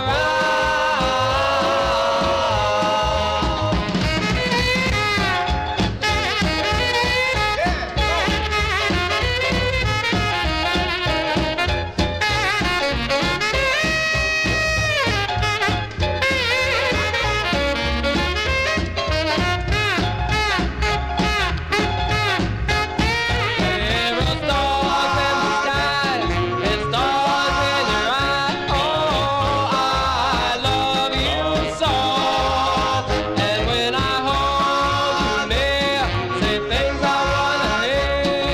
I'll never let you go. There's stars in the sky make me realize I love you so, and I'll never let you go. There are stars in the sky.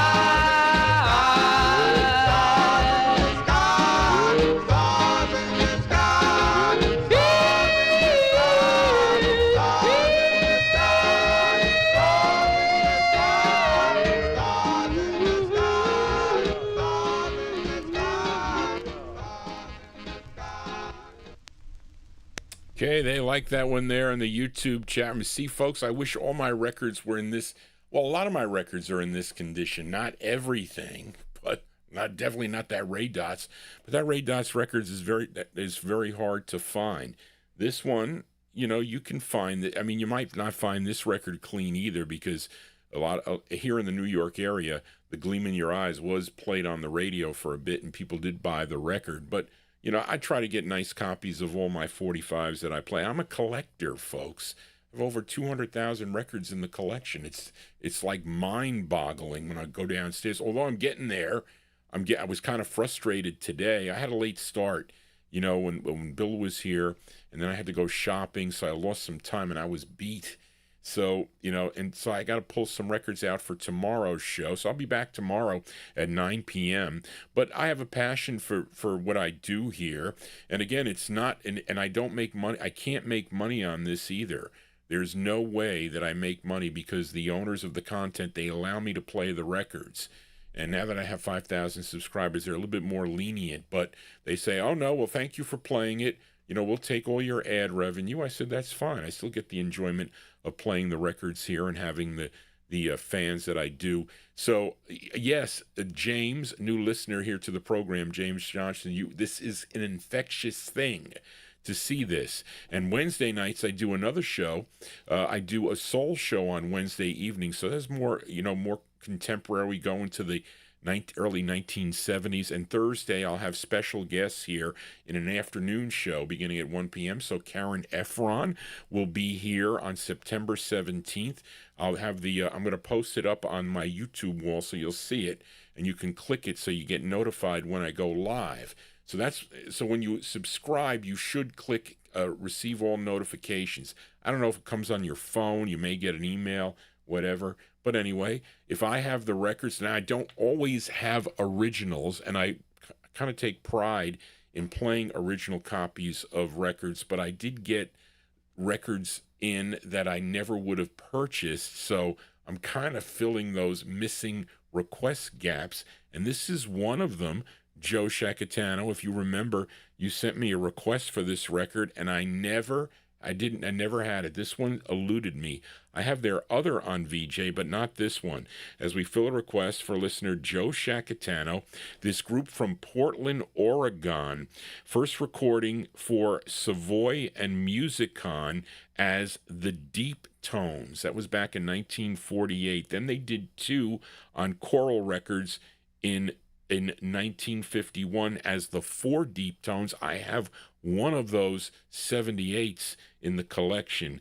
Then they would move from Portland, Oregon to Brooklyn, New York, and they would change their name to the Highlighters. And their debut single came out on David Levitt's Celeste label out of Brooklyn, New York. Now the members were, is this the right? I don't know if this is that group, Charlene. This is a group from Chicago, I thought. Is this the same group? Okay. No, it is. We questioned this before. Big Dave Swinger, am I saying the right thing? I don't know. I didn't check it. Okay, they recorded for Celeste label out of Brooklyn, New York. The members were Weissman Moon. Are you sure this is that group? I guess I'm going to say it is. I'm going to say this is, okay, it is. Charlene's got the members were Weissman Moon, Furman Hayes, Calvin Williams, Claude Chandler, and the lead singer on this, George Vereen. I didn't know that. Okay. Big Dave Swinger. Am I correct here with this? Okay. Okay. It's not logical, but it's true. Thank you, Reed King, for verifying. It just throws me for a loop. Anyway, but so this features George Vereen on lead from May of 1956. This is not an original. I have their other one on original, but not this one. Going out by request for Joe Shacatano. Here are the Highlighters on VJ. The song is called Hello, Dear. Here you go, Joe, for you, the Highlighters.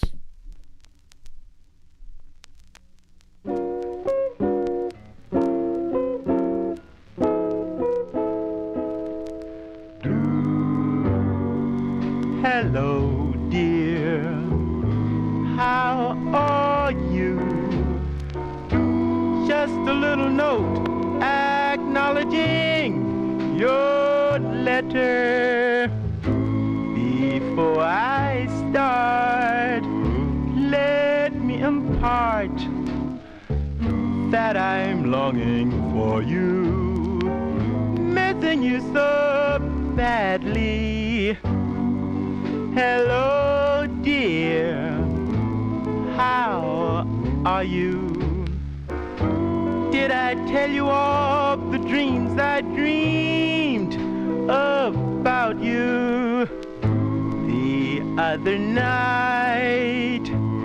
It was all right, dreaming that you stole my heart. Since you've been gone, I'm in a daze. It's plain to everyone. Please hurry back. I'm all alone and long for your returning. Hello, dear, how are you? Can't remember saying to you I still love you. But why should I, when you know I do, love you in the same sweet way? Baby, love you in the same sweet way. Okay, there you go. That's the sound of the highlights there, going out to a Joe Shacatano in our YouTube chat room. That is, let me see, which one was this, Charlene? Did they do, I don't know. I don't know which one. I think this is their second release, if I'm not mistaken. May 1956. Those are the highlights. That's George Vereen on lead on VJ Records. Not an original copy, folks. It's called Hello Dear is the name of the tune. And, on a lot of these, they're called bootlegs for a reason, folks. They are taken off of other records that they do, however they do it, and they get a pressing plant and they press them up and they sell them. And that's what they do for these things. And sometimes they sound nice, and other times they don't. But anyway, and okay, got people in the chat room there. Of course, they would also have a release in 1962 on Robin Nest, which I do have in the collection, as the Stereos. And I do have their Heiko releases too, which are hard. They are.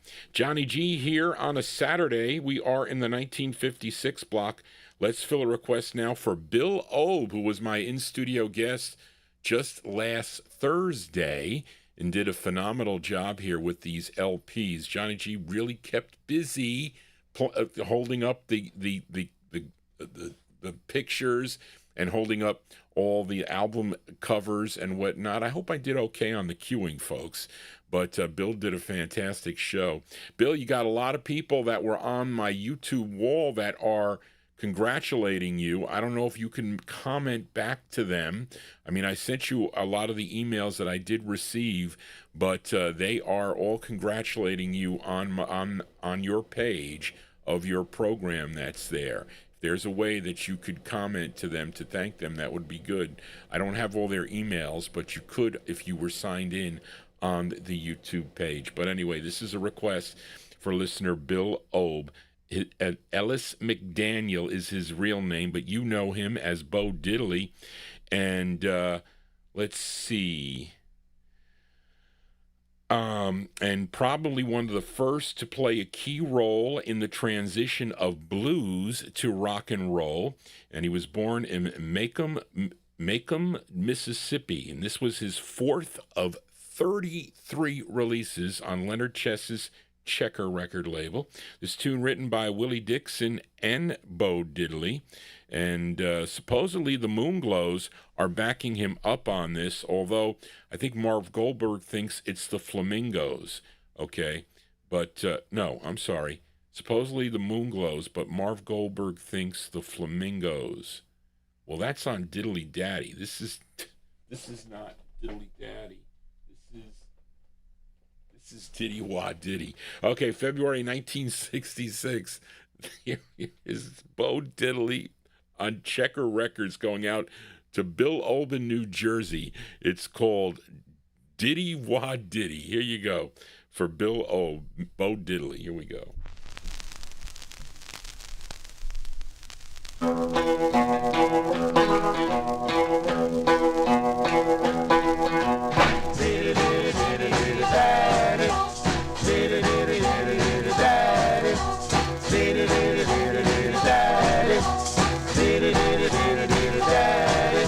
I got a baby that's all so pretty.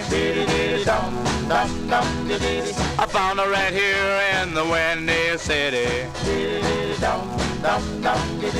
Somebody kissed my baby last night. My pretty baby cried, she know it wasn't right.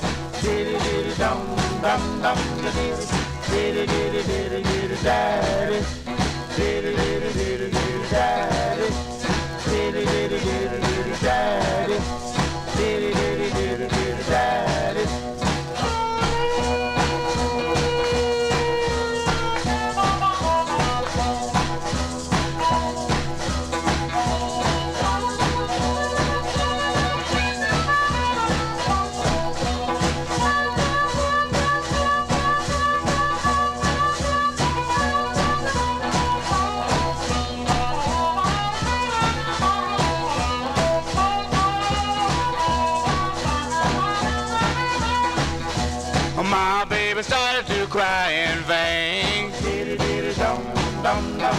Say, Bo Diddle, you know you are not your bone man. I say I love you, baby, with all my heart. Please don't never say we're apart.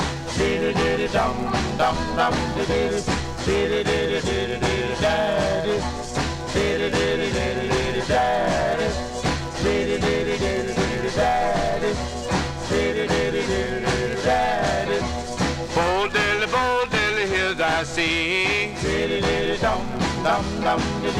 I wanna know if you do love me.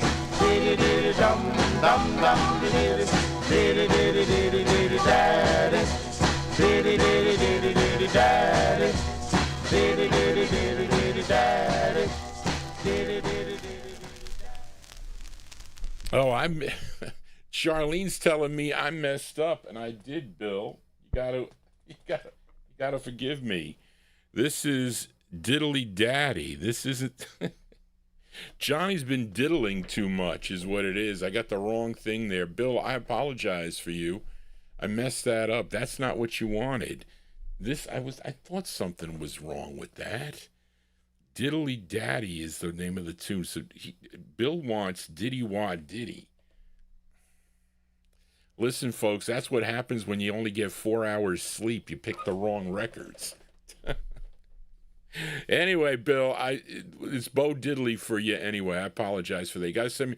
Those of you may be running out of requests. You better send me requests. Johnny G making mistakes like that. Some of you have sent me big lists. Big Dave Swinger, I got your 4 lists on there. I had to recopy them. And I don't know which ones that I have played and have not played. So I try to mark them. I'm telling you, it takes me a long time to put together your requests that you send me. I pick from your records that you send. And sometimes if you only give me one, it's sometimes difficult for me to find. I try to make it as easy as possible for me to pick records that are easy for me to pull. And today I was looking for 2 records today. And I get frustrated, okay, in finding them. I was so happy when my mother helped me organize a bunch of the 60s soul records in the basement. I bring them up, into the dining room. And so what she did is she put them all in order.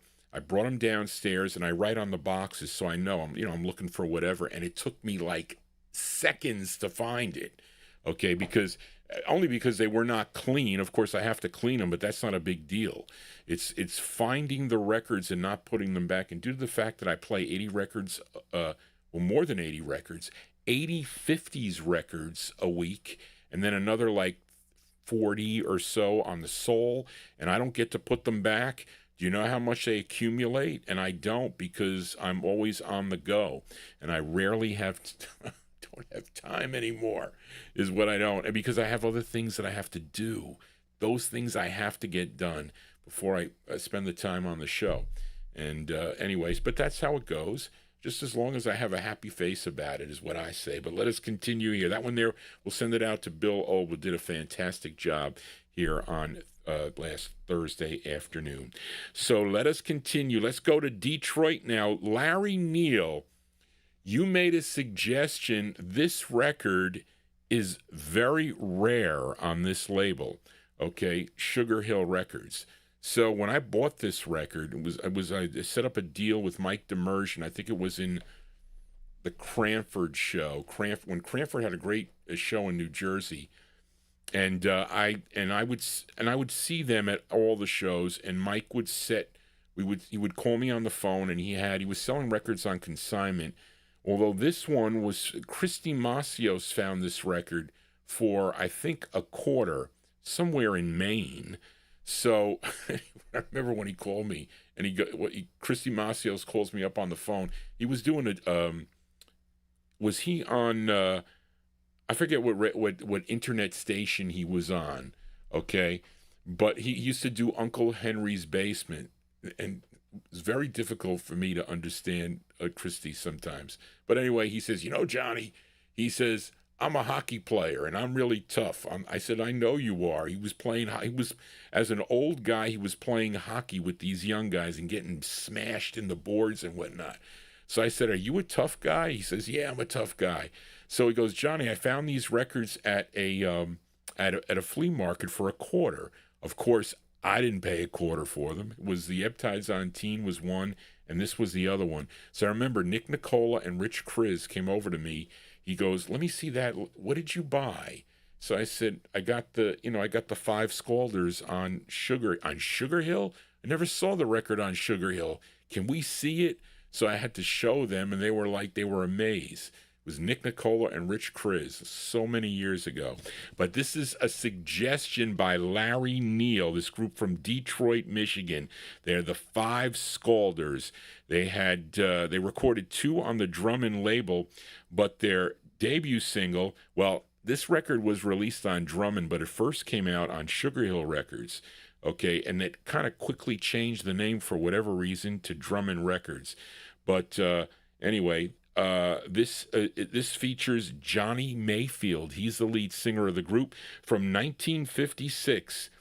Suggested by Larry Neal, here are the Five Scalders with If Only You Were Mine. Here you go, Larry, for you, the Five Scalders.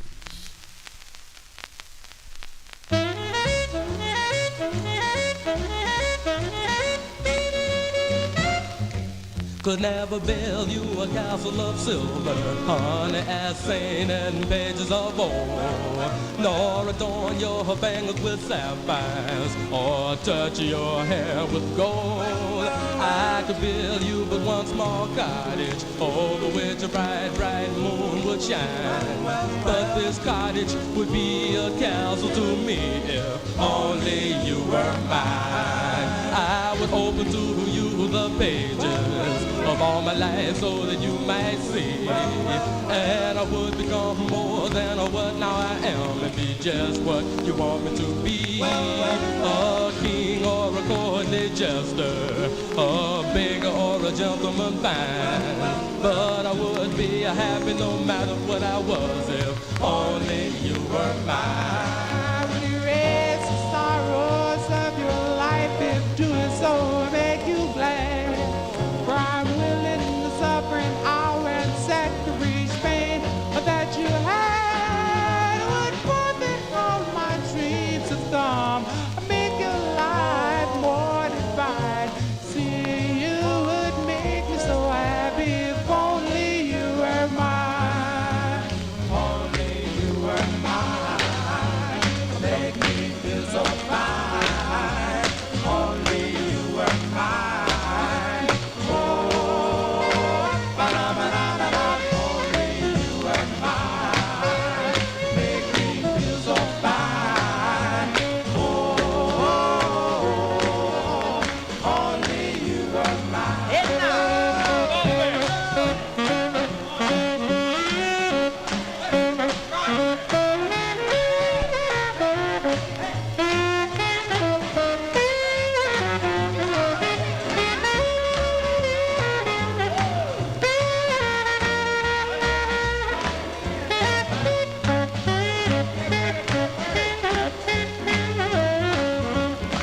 But I know that I'm only dreaming, and that a love could never be. For who so wonderful and sweet as you could ever love a fool like me? But I shall go on forever dreaming, upon dreams of you shall I dine. But I know my dreams would not be dreams if only you were mine, baby, if only you were mine.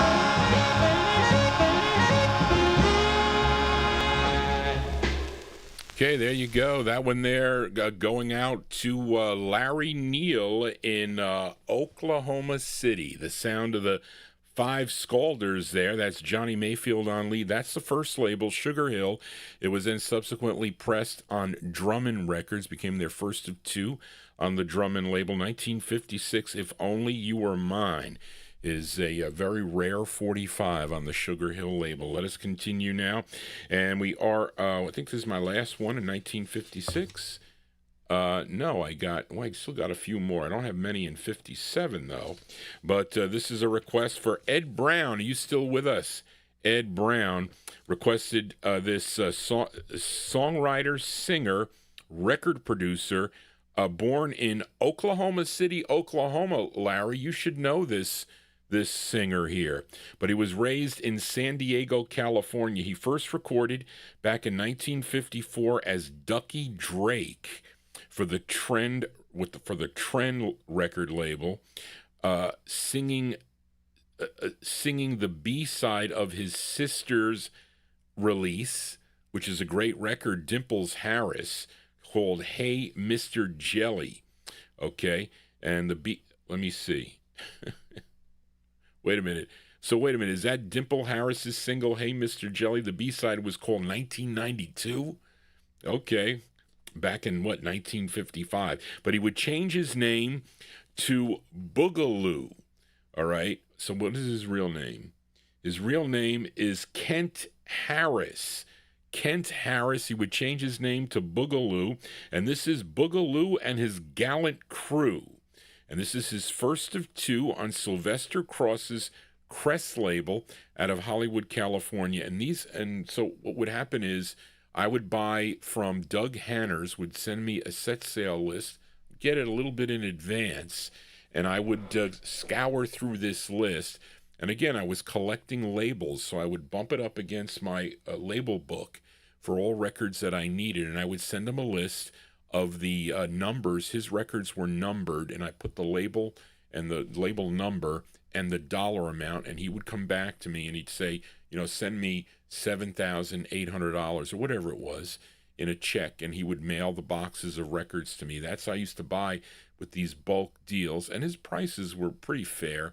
It wasn't like there weren't a lot of, three-figure records. A lot of the records probably were between, a $7 to maybe $100 in that range, but I used to get a lot of them at a time. Of course, my father was having a conniption when these boxes would come here. But anyway, from April 1956, going out to Ed Brown, here is Boogaloo and His Gallant Crew on Crest Records. It's called Talk About a Party. Here you go, Ed, for you. Boogaloo, a.k.a. Kent Harris.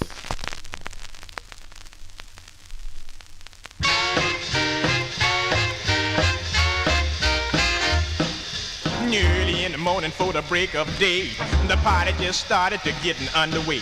All the girls sitting around nice and clean while the boys stood digging the scene. All night long blowing bebop sounds, and that jive ain't moved a soul.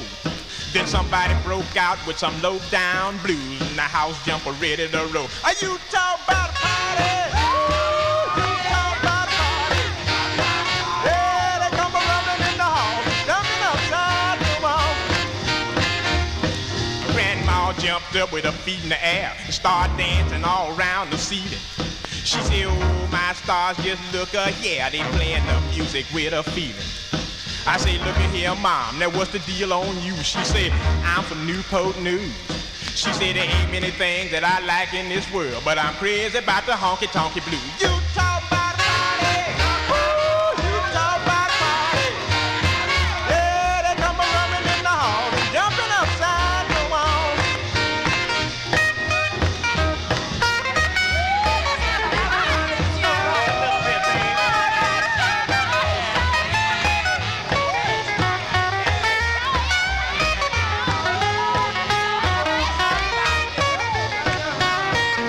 My boy jumped in through the back door, bumped against the table, knocked the cake on the floor. He looked around with a real sly grin, then fell on his knees and did it in. Some chick thought it funny. She got to sniggling and giggling. She said, look here at this pig. But my boy jumped up with tombstones in his eyes and ran back and tightened the wig. You talk about a party! Ooh, you talk about a party! Yeah, they come a-running in the hall and jumping upside the wall. Just about the time they got to serving barbecue, in jumped Boogaloo with his gallant crew. They ate the spare ribs and all the potato salad too, and didn't even take time to say thank you. They was dragged up a stomp from their head to their toes and sure wore some jive-style clothes. Then they walked out the door to come back no more and splitting the 98 O's. Are you talking about a party? Ooh, you talking about a party? Yeah, they come a-running in the hall and jumping upside the wall. Wow, I wonder why the AI would nab this record. It's kind of weird. You know, by the way, on the with the AI stuff here on YouTube, you know, you can go to any of my videos. There's a little and a lot of people don't know this, but you can go to my videos and there's like a thing that looks like a star or an ask thing, it may say. And you can ask it a question. You can say, can you tell me what records Johnny played on this program? And what they'll do is it'll give you a big list of the records it plays, and it'll give you the timestamp on where they are. So you can click them. It's sort of like when so many people have asked me to do a playlist. Okay, well, I really don't have to now with the AI because you can get the playlist automatically. And some Paul and Kevin for the Soul Show, they posted up on my wall there so people can hit the drop down and you'll see if there's some records or your request. If you missed it or whatever, you can go there and listen to your requests and listen to other songs you might not know. Sometimes it's a little bit off, but it's everything I say. It is learning from me. So all these things about the groups and about whatever I say. So if I say something wrong, it may say, well, Johnny G said this, and it'll have it there because it uses it when you ask it questions. So it's learning, and it's learning from me is what it's learning. They should pay me for that. They don't. They just take it. But you can ask any video that I play, you can ask it a question. Did Johnny talk about this? Or whatever it is. And it'll tell you. It's kind of, it's weird. But anyway, remember the song that I played the other day on Sunday night by the Del Reys? And I asked, well, David Browder fed it into some kind of AI thing, and it came up with the came up with the lyrics almost correct, but it had parentheses about when it said it didn't know what it was, so they kind of guessed what it would have said. I said, that ain't right. He's not singing that. But some of it was pretty interesting for that Del Rey's record I played on chord. But anyway, I Babylon. There you go. That one there going out to Ed Brown in our. Whoops, I lost my place. Ed Brown in our YouTube chat room, April 56, Boogaloo and his gallant crew. And that is, his name is Ken Harris. It's called Talk About a Party. It's on the Crest record label. The Classics do a great record on that label. Let us continue here. 1956, as we stay out in California, this time with a request for Bob Cruz in Maryland. This group, first recording as The Marbles, a 45 I do not own, back in 1954 on the Lucky label. Then they would sign with the R&B label and change their name to the Jewels. Of course, and they would record for other labels like Imperial, and then they also recorded for the Bahari Brothers RPM record label. And this tune written by the lead singer of the group, his name is Johnny Torrance. This one released in September of 1956. Let's give a listen to the Jewels on RPM for Bob Cruz in Maryland. It's called B, the letter B, Bomb Baby. What is a B Bomb Baby? Here you go. Bob, for you, the Jewels. It's the wrong one. Heard about H bomb. You heard about B bomb. But I got a baby. Call her the B bomb. My B bomb baby. Yeah, yeah, baby. My B bomb baby.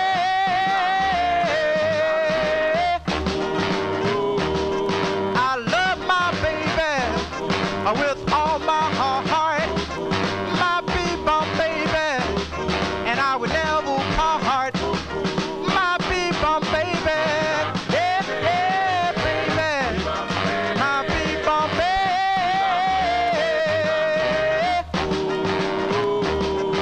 She's not too short, she's not too tall. My B-bomb baby tops them all. My B-bomb baby, yeah, baby. My B-bomb baby.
Okay, that one there going out to all the B-Bomb babies in our YouTube chat room. Those are the Jewels.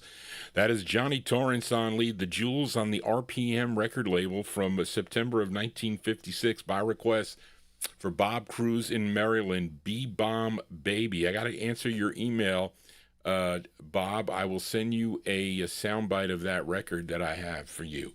As we continue here on the Vinyl Treasure Show, let's go to Gary, Indiana now as we fill a request for George Chestnut. George, you requested this group on last week's show also. Okay, and the majority of their releases recorded for Vivian Carter's VJ record label. This is their 10th release. This is actually the B-side to their 10th release. The A-side is, well, they do great tunes. The A-side is the ballad called You Gave Me Peace of Mind. But George requested the B-side, this tune written by Otis Blackwell. It features Pookie Hudson on lead. This is with Al Smith and the orchestra from December of 1956, going out to George Chestnut. Here are the Spaniels with Please Don't Tease. Here you go, George, for you, the Spaniels.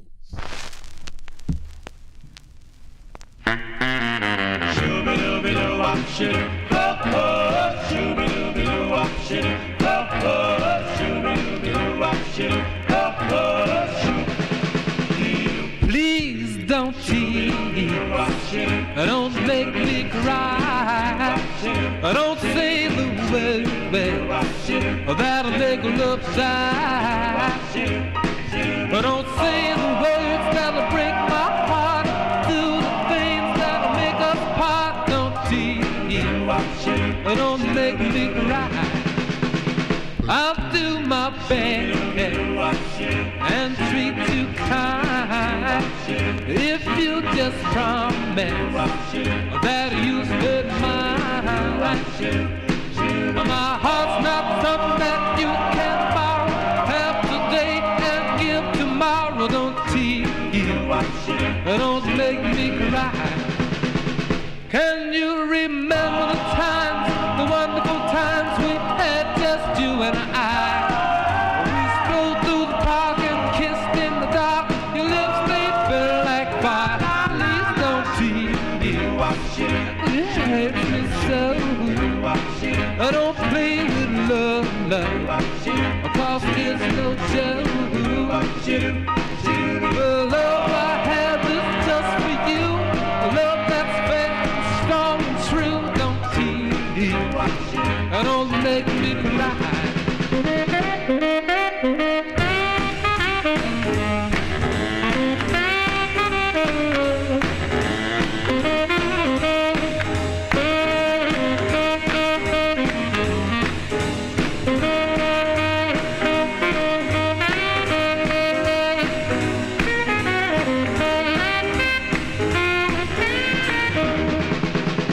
Can you remember the time, the wonderful time? Well, yes, I had just you and I.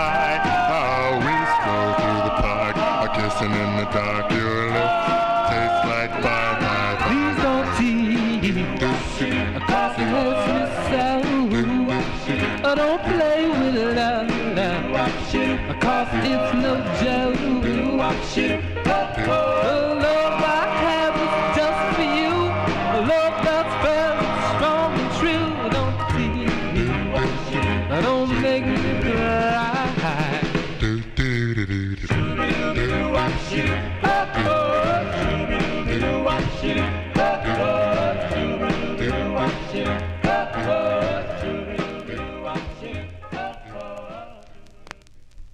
Okay, B-sides here on the Vinyl Treasure Show. That one there going out to a George Chestnut. That's Pookie Hudson and the Spaniels from December of 1956. That's the B-side to You Gave Me Peace of Mind, a song entitled Please Don't Tease. For you collectors out there, I showed you the West Coast, the East Coast, well, the non-California press, let's put it that way. I don't know where VJ's pressing plants were. But anyway, the Monarch California presses play the best. So if you have any chance to, if you're collecting VJ and Chess records, like this one is Styrene coming up next, you want that on the West Coast Monarch press because they're nice vinyl presses that play really nice. These styrene presses, forget it, okay? And we go to a styrene presses. We fill a request for listener Big Dave Swinger. This singer, born Robert Charles Guidry, okay, from Abbeville, Louisiana, singer, songwriter, singer and composer, first signed, he would sign with Chess Records in 1955, had 7 releases on the label. Big Dave requested his third release, a song that he wrote, and he went he recorded as Bobby Charles. Bobby Charles. This is from July 1956. It's on Chess Records for Big Dave Swinger. It's called Take It Easy, Greasy. Here you go, Big Dave, for you, Bobby Charles. Well, I went to see my baby last night. She started kissing me and squeezing me and holding me tight. I said, take it easy, greasy. Take it easy, greasy. Take it easy, greasy, cause you got a long way to slide. Said, hold me, daddy, and don't let me go, because I wanna rock and roll with you some more. I said, take it easy, greasy.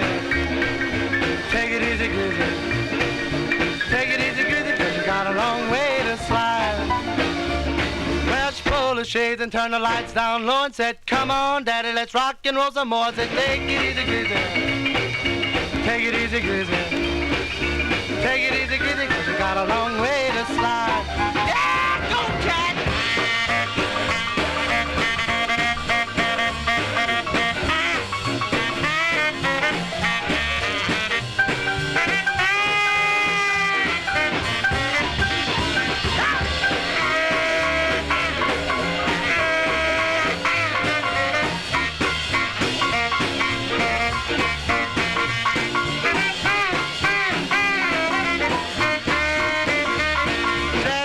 Daddy, and don't let me go, because I wanna rock and roll with you some more. I said, take it easy, greasy. Take it easy, greasy. Take it easy, greasy, cause you got a long way to slide. Well, she pulled the shades and turned the lights down low and said, come on, daddy, let's rock and roll some more. I said, take it easy, greasy. Take it easy, greasy. Take it easy, greasy, cause you got a long way to slide.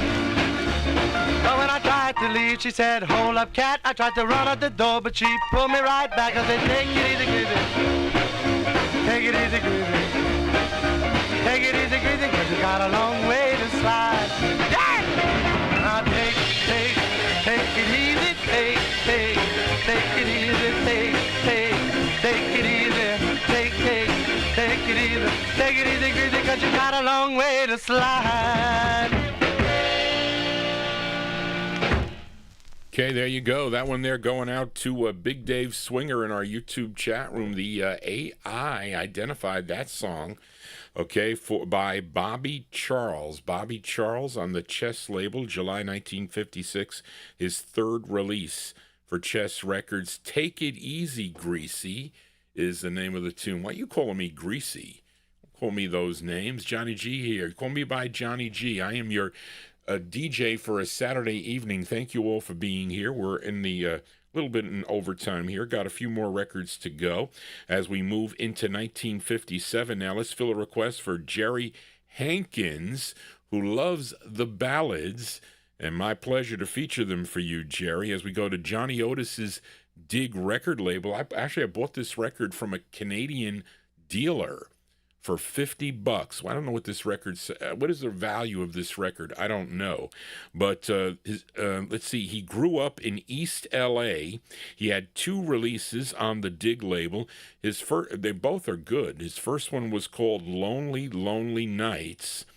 Okay, and he followed it up with this tune, a song he co-wrote with an uncredited group that was present at the recording session, and they also recorded for the Dig label. They were known as the Premiers, okay, and they are backing him up on this. His name is Little Julian Herrera.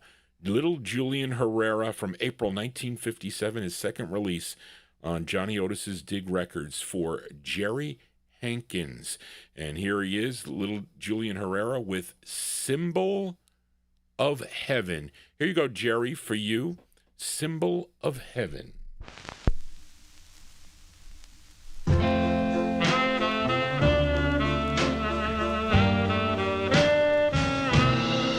Your little acts of kindness, your little deeds of love makes this earth a heaven like the world above.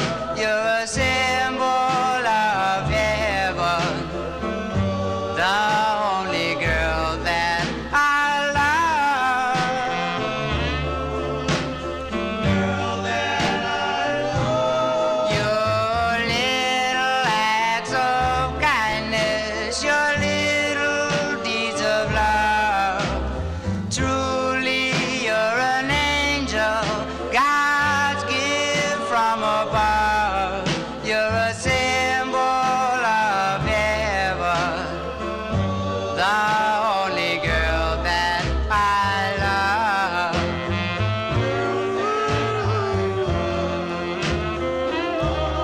I'll climb the highest mountain, I swim the deepest sea.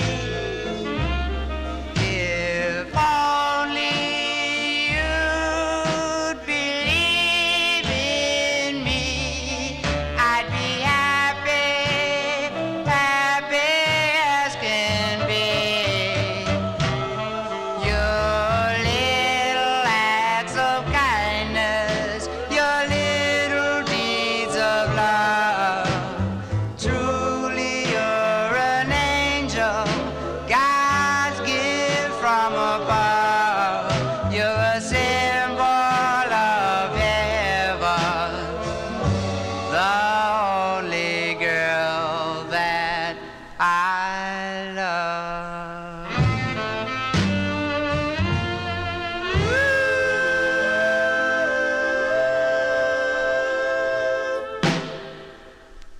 Okay, there you go. Sounds of California here on the Vinyltreasure show. That one there going out to Jerry Hankins, little Julian Herrera and the uncredited Premiers backing him up on that from April 1957. His second release for Johnny Otis's Dig Records, Symbol of Heaven is the name of the tune. Yeah. I thought he was saying Symbol of Love. I'm getting confused with the other group. Anyway, let us continue here in 1957, and let's see. I played the flip side, the ballad side of this, which I think was the intended B-side, for Tommy Albergo. This one on a label called Mason's Records, the Reverend Alfred Crite Mason Jr.'s label out of Brooklyn, New York. We featured the side called More and More, great ballad for Tommy Albergo. The flip is the up-tempo side. The bad thing about it is the acoustics, or when they recorded this in the basement of this guy's house, it just was horrible with the recording equipment. So it's like they sound like they're in the background and whatnot. In this collection, there were the second presses that came out in Times Square Records. So I had them, and I don't know if they play any better. And was this one of the ones that Wayne Sterling was able to get the rights of? I don't recall if I spoke to Bill about all those Candlelight releases, but I'm wondering about it. I don't know. But anyway, let's play the flip side here as requested by Darrell Letts from 1957. The group is called the Love Larks, and it features Robert Williams on lead. This is on Mason's Records. It's called Diddly Bum is the name of the tune. It's going out to Darrell Letts in our YouTube chat room. Here you go, Darrell, for you.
Okay, there you go. That one there going out to listener Daryl Letts. That's the sound of the Love Larks. You see how far in the background they are? And I thank you, Big Dave, for correcting it. It was the Thrasher's Genie that was repressed on the Masons label. Val Shively got involved with this record and put this out. I won't mention his label. It starts with an F. And it's not 4 letters, it's longer. But anyway, and I mentioned it on the show, too. I think I showed you. I don't have it here. I would have shown it to you, but I don't have it. But 1957, that is the original that I featured on the Masons label, the Love Larks, called Diddly Bum, going out to Daryl Letts. Let us continue here, and we are in 1957. We got a girl group sound now, and this is by request for David Milfred, who was tuned into the program with his wife. I bet the puppies must be sleeping now, David. But he requested this girl group. This song would be re-released twice, okay? And, well, I'm featuring the original here. The group is called the Fidels, and I don't know what happened, how Bob Shad got involved with this record, but he would release it on his Brent label in 1961 as The Holidays.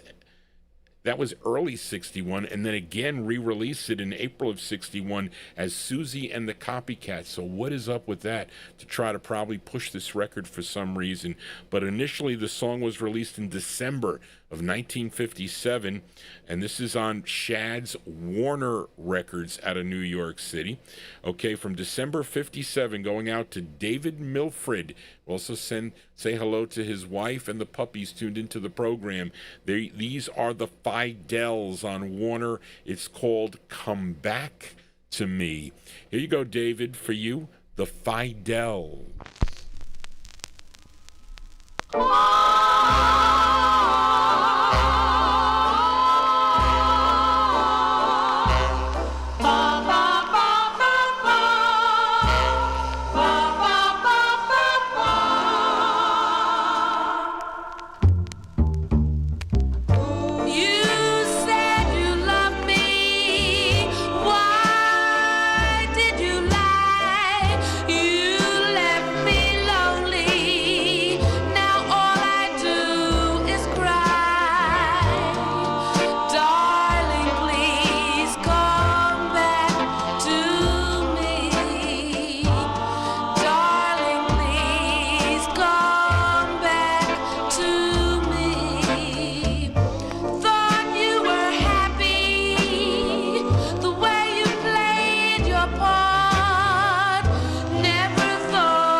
Okay, girl group sounds here on the Vinyltreasure show. That one there going out to David Milfred in our YouTube chat room. The sound of the Fidels. Nice tune there. December 1957 release. That's on Bob Shad's Warner Records. Not many releases on the Warner label, but they're good ones on the label. Come Back to Me is the name of the tune. I hope you would return to the Vinyl Treasure Show, those new listeners tuning into the program tonight. You know, we do about 3 shows. This week there was 4 shows, but I got to do I'm going to do my special kind of 5,000 subscriber celebration show. Maybe when, my birthday isn't, but I can't do it next week. It's my birthday. My mother's making a special. My mother always makes me Devil Foods cake with 7-minute frosting. You know what 7-minute frosting is? It's made with egg whites over a double broiler. I think that's what they do. And use an egg beater. And she's been doing it for years. And I always post a picture up on Facebook. And I remember I had a birthday party when I was a kid, of course, and all my friends would say, Johnny, I remember when your mother made that marshmallow cake. That was Tommy Madden always said that to me. But they liked that cake. Well, my mother makes great cake. My mother's a great cook. She really does. She never makes nothing is ever bad. We never have to say she makes good food because it's always good. Sometimes we might say when it's not, but that's rare, but it's always good. Anyway, Johnny G babbling on here. Let us continue. Got a few more records to go. Let's fill a request now for listener Joe Carrera. This singer born Donald Randolph from Orangeburg, South Carolina, but settled in Washington, D.C. He became a member of the Rainbows. You know, the Rainbows that did Mary Lee? He was a member of that group, recorded for Red Robin, and also they recorded Shirley on the Pilgrim record label. And on this release, he's known as Pretty Boy, but you may know him as Don Covey. This was his first solo effort. He's being backed up by a group called the Upsetters, which were Little Richard's backup band. Okay, but it sounds like a Little Richard song too, by the way. From July of 1957, here is Pretty Boy, a.k.a. Don Covey on Atlantic, going out to listener Joe Carrera. It's called Bip, Bip, Bop, Bip. Here you go, Joe, for you, Pretty Boy.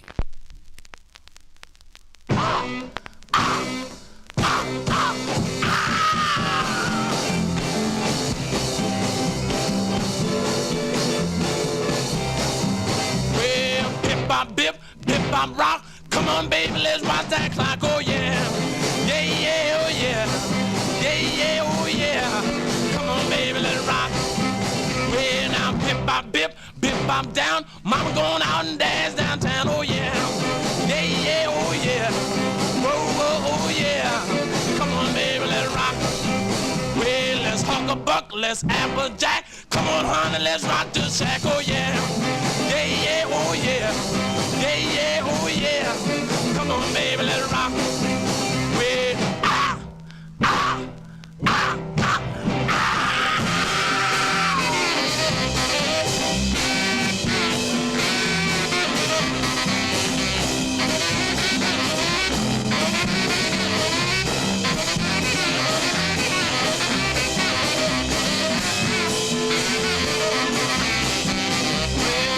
ah, bip, bip, I'm down. Mama going out and dance downtown. Oh yeah. Whoa, whoa, oh yeah. Yeah, yeah, oh yeah. Come on, baby, let's rock. Well, ow, oh, ow, ow,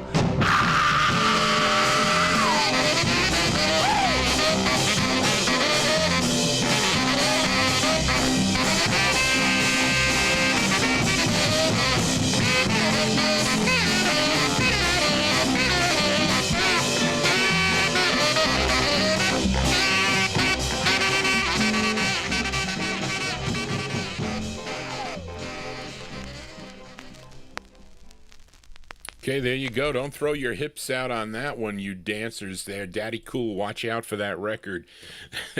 That's a debut single for Don Covey under the name Pretty Boy. He's got some great soul records you can hear on my Wednesday night show. If you like soul music, tune into the Wednesday night show right here on YouTube and also on Oldies and More oldiesandmore.org to listen to the stream. But this one here, July 57, by request for Joe Carrera, Pretty Boy with Bip Bop Bip on Atlantic Records.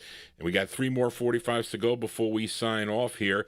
Let's fill a request now for Graylin, a.k.a. G-Dog, in our YouTube chat room. This group formed at Harlem's Cooper Junior High School back in 1955. They won first prize on the Ted Back Original Amateur Hour, which brought them to the attention of WWRL disc jockey Tommy Smalls. Of course, if you were listening to Tom, you know him as Dr. Jive, who gave them their name and orchestrated their contract with OK Records. And the result were 3 releases, and Graylin requested their second release. Okay, the group is called The Schoolboys, and this is from April of 1957. This was their follow-up to Please Say You Want Me. It features Leslie Martin on lead from April 57. Going out to Graylin in our YouTube chat room, The Schoolboys with I Am Old Enough. Here you go, Graylin, for you, The Schoolboys.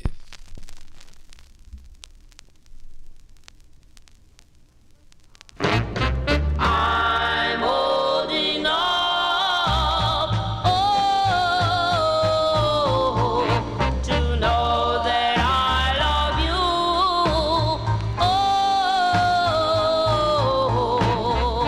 No one can say it isn't true.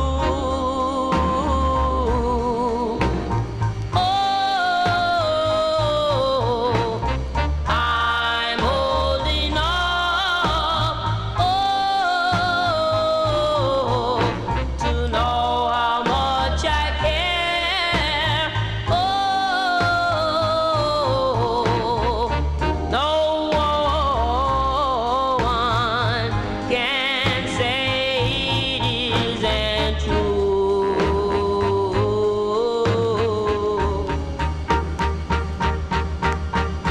No one will believe me when I tell them so.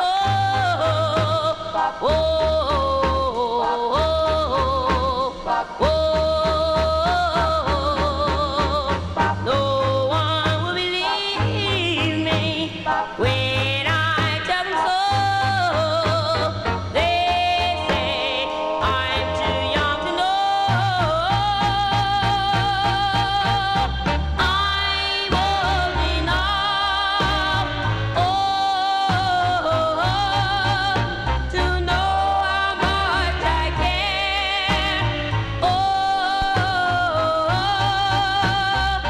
No one can tell me that it isn't true.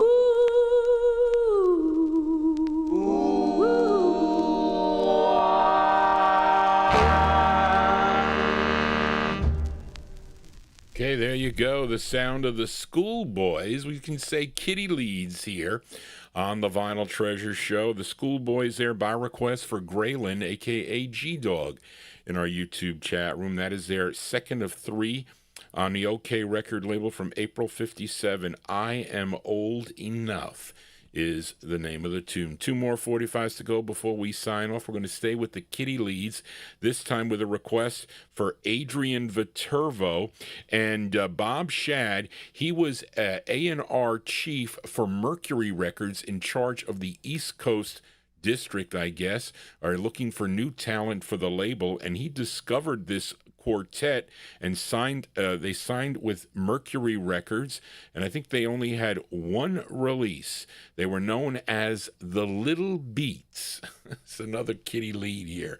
The Little Beats from July of 1957. It's a request for Adrian Viterbo. The Little Beats with Someone for Me. This is on Mercury. Here you go, Adrian, for you. The Little Beats.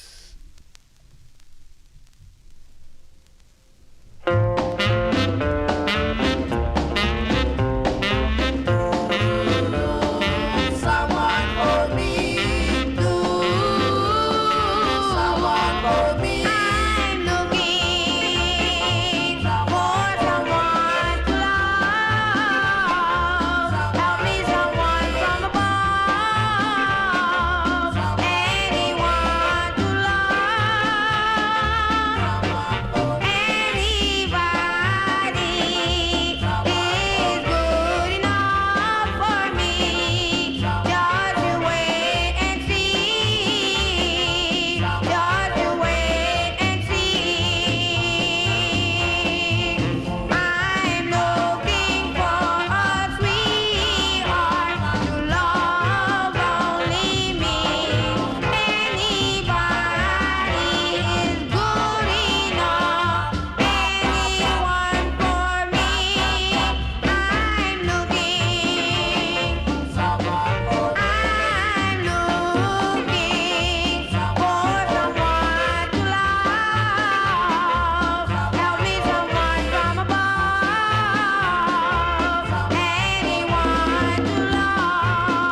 Okay, folks, Kitty Lee's here on the Vinyltreasure show. That one there going out to Adrian Viterbo in our YouTube chat room, July 57. The Little Beats on the Mercury label, Someone for Me. That's when little kids used to be able to sing instead of what they do today. I don't know what they do today. But anyway, that's going to do it for Johnny G and the Vinyltreasure show. I want to thank you for joining Johnny G, listening to these cool requests that you give me, folks.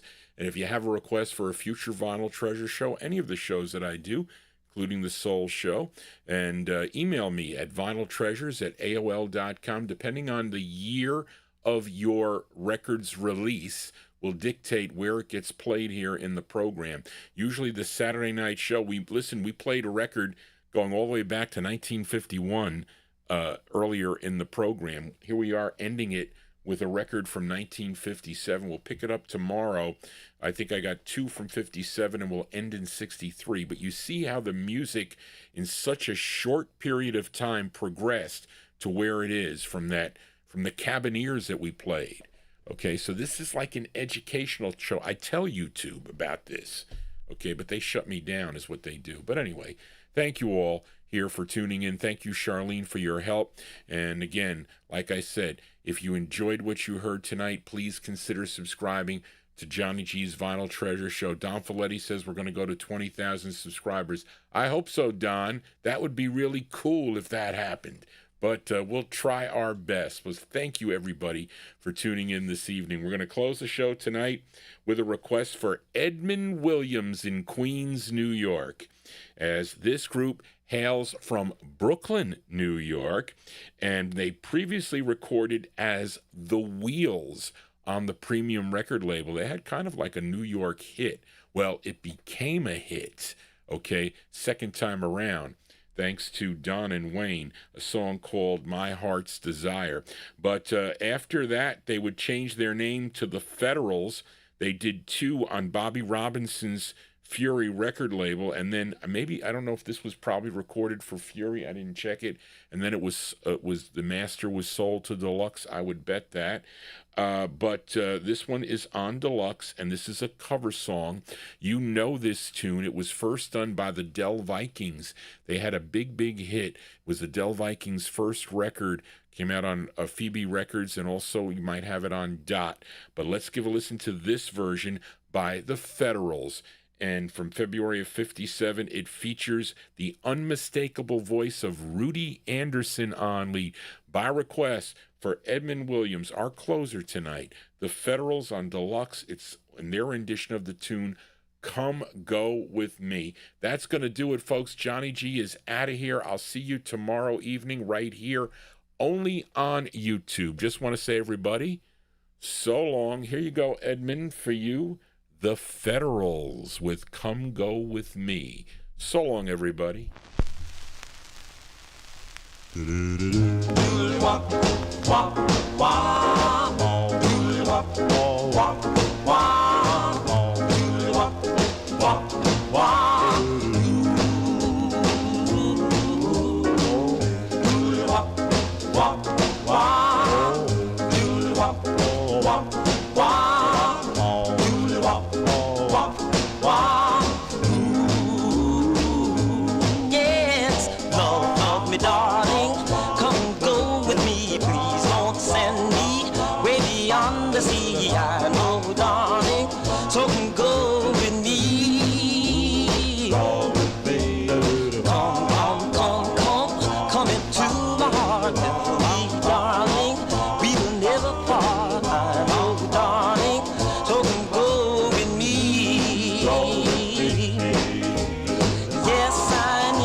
roll.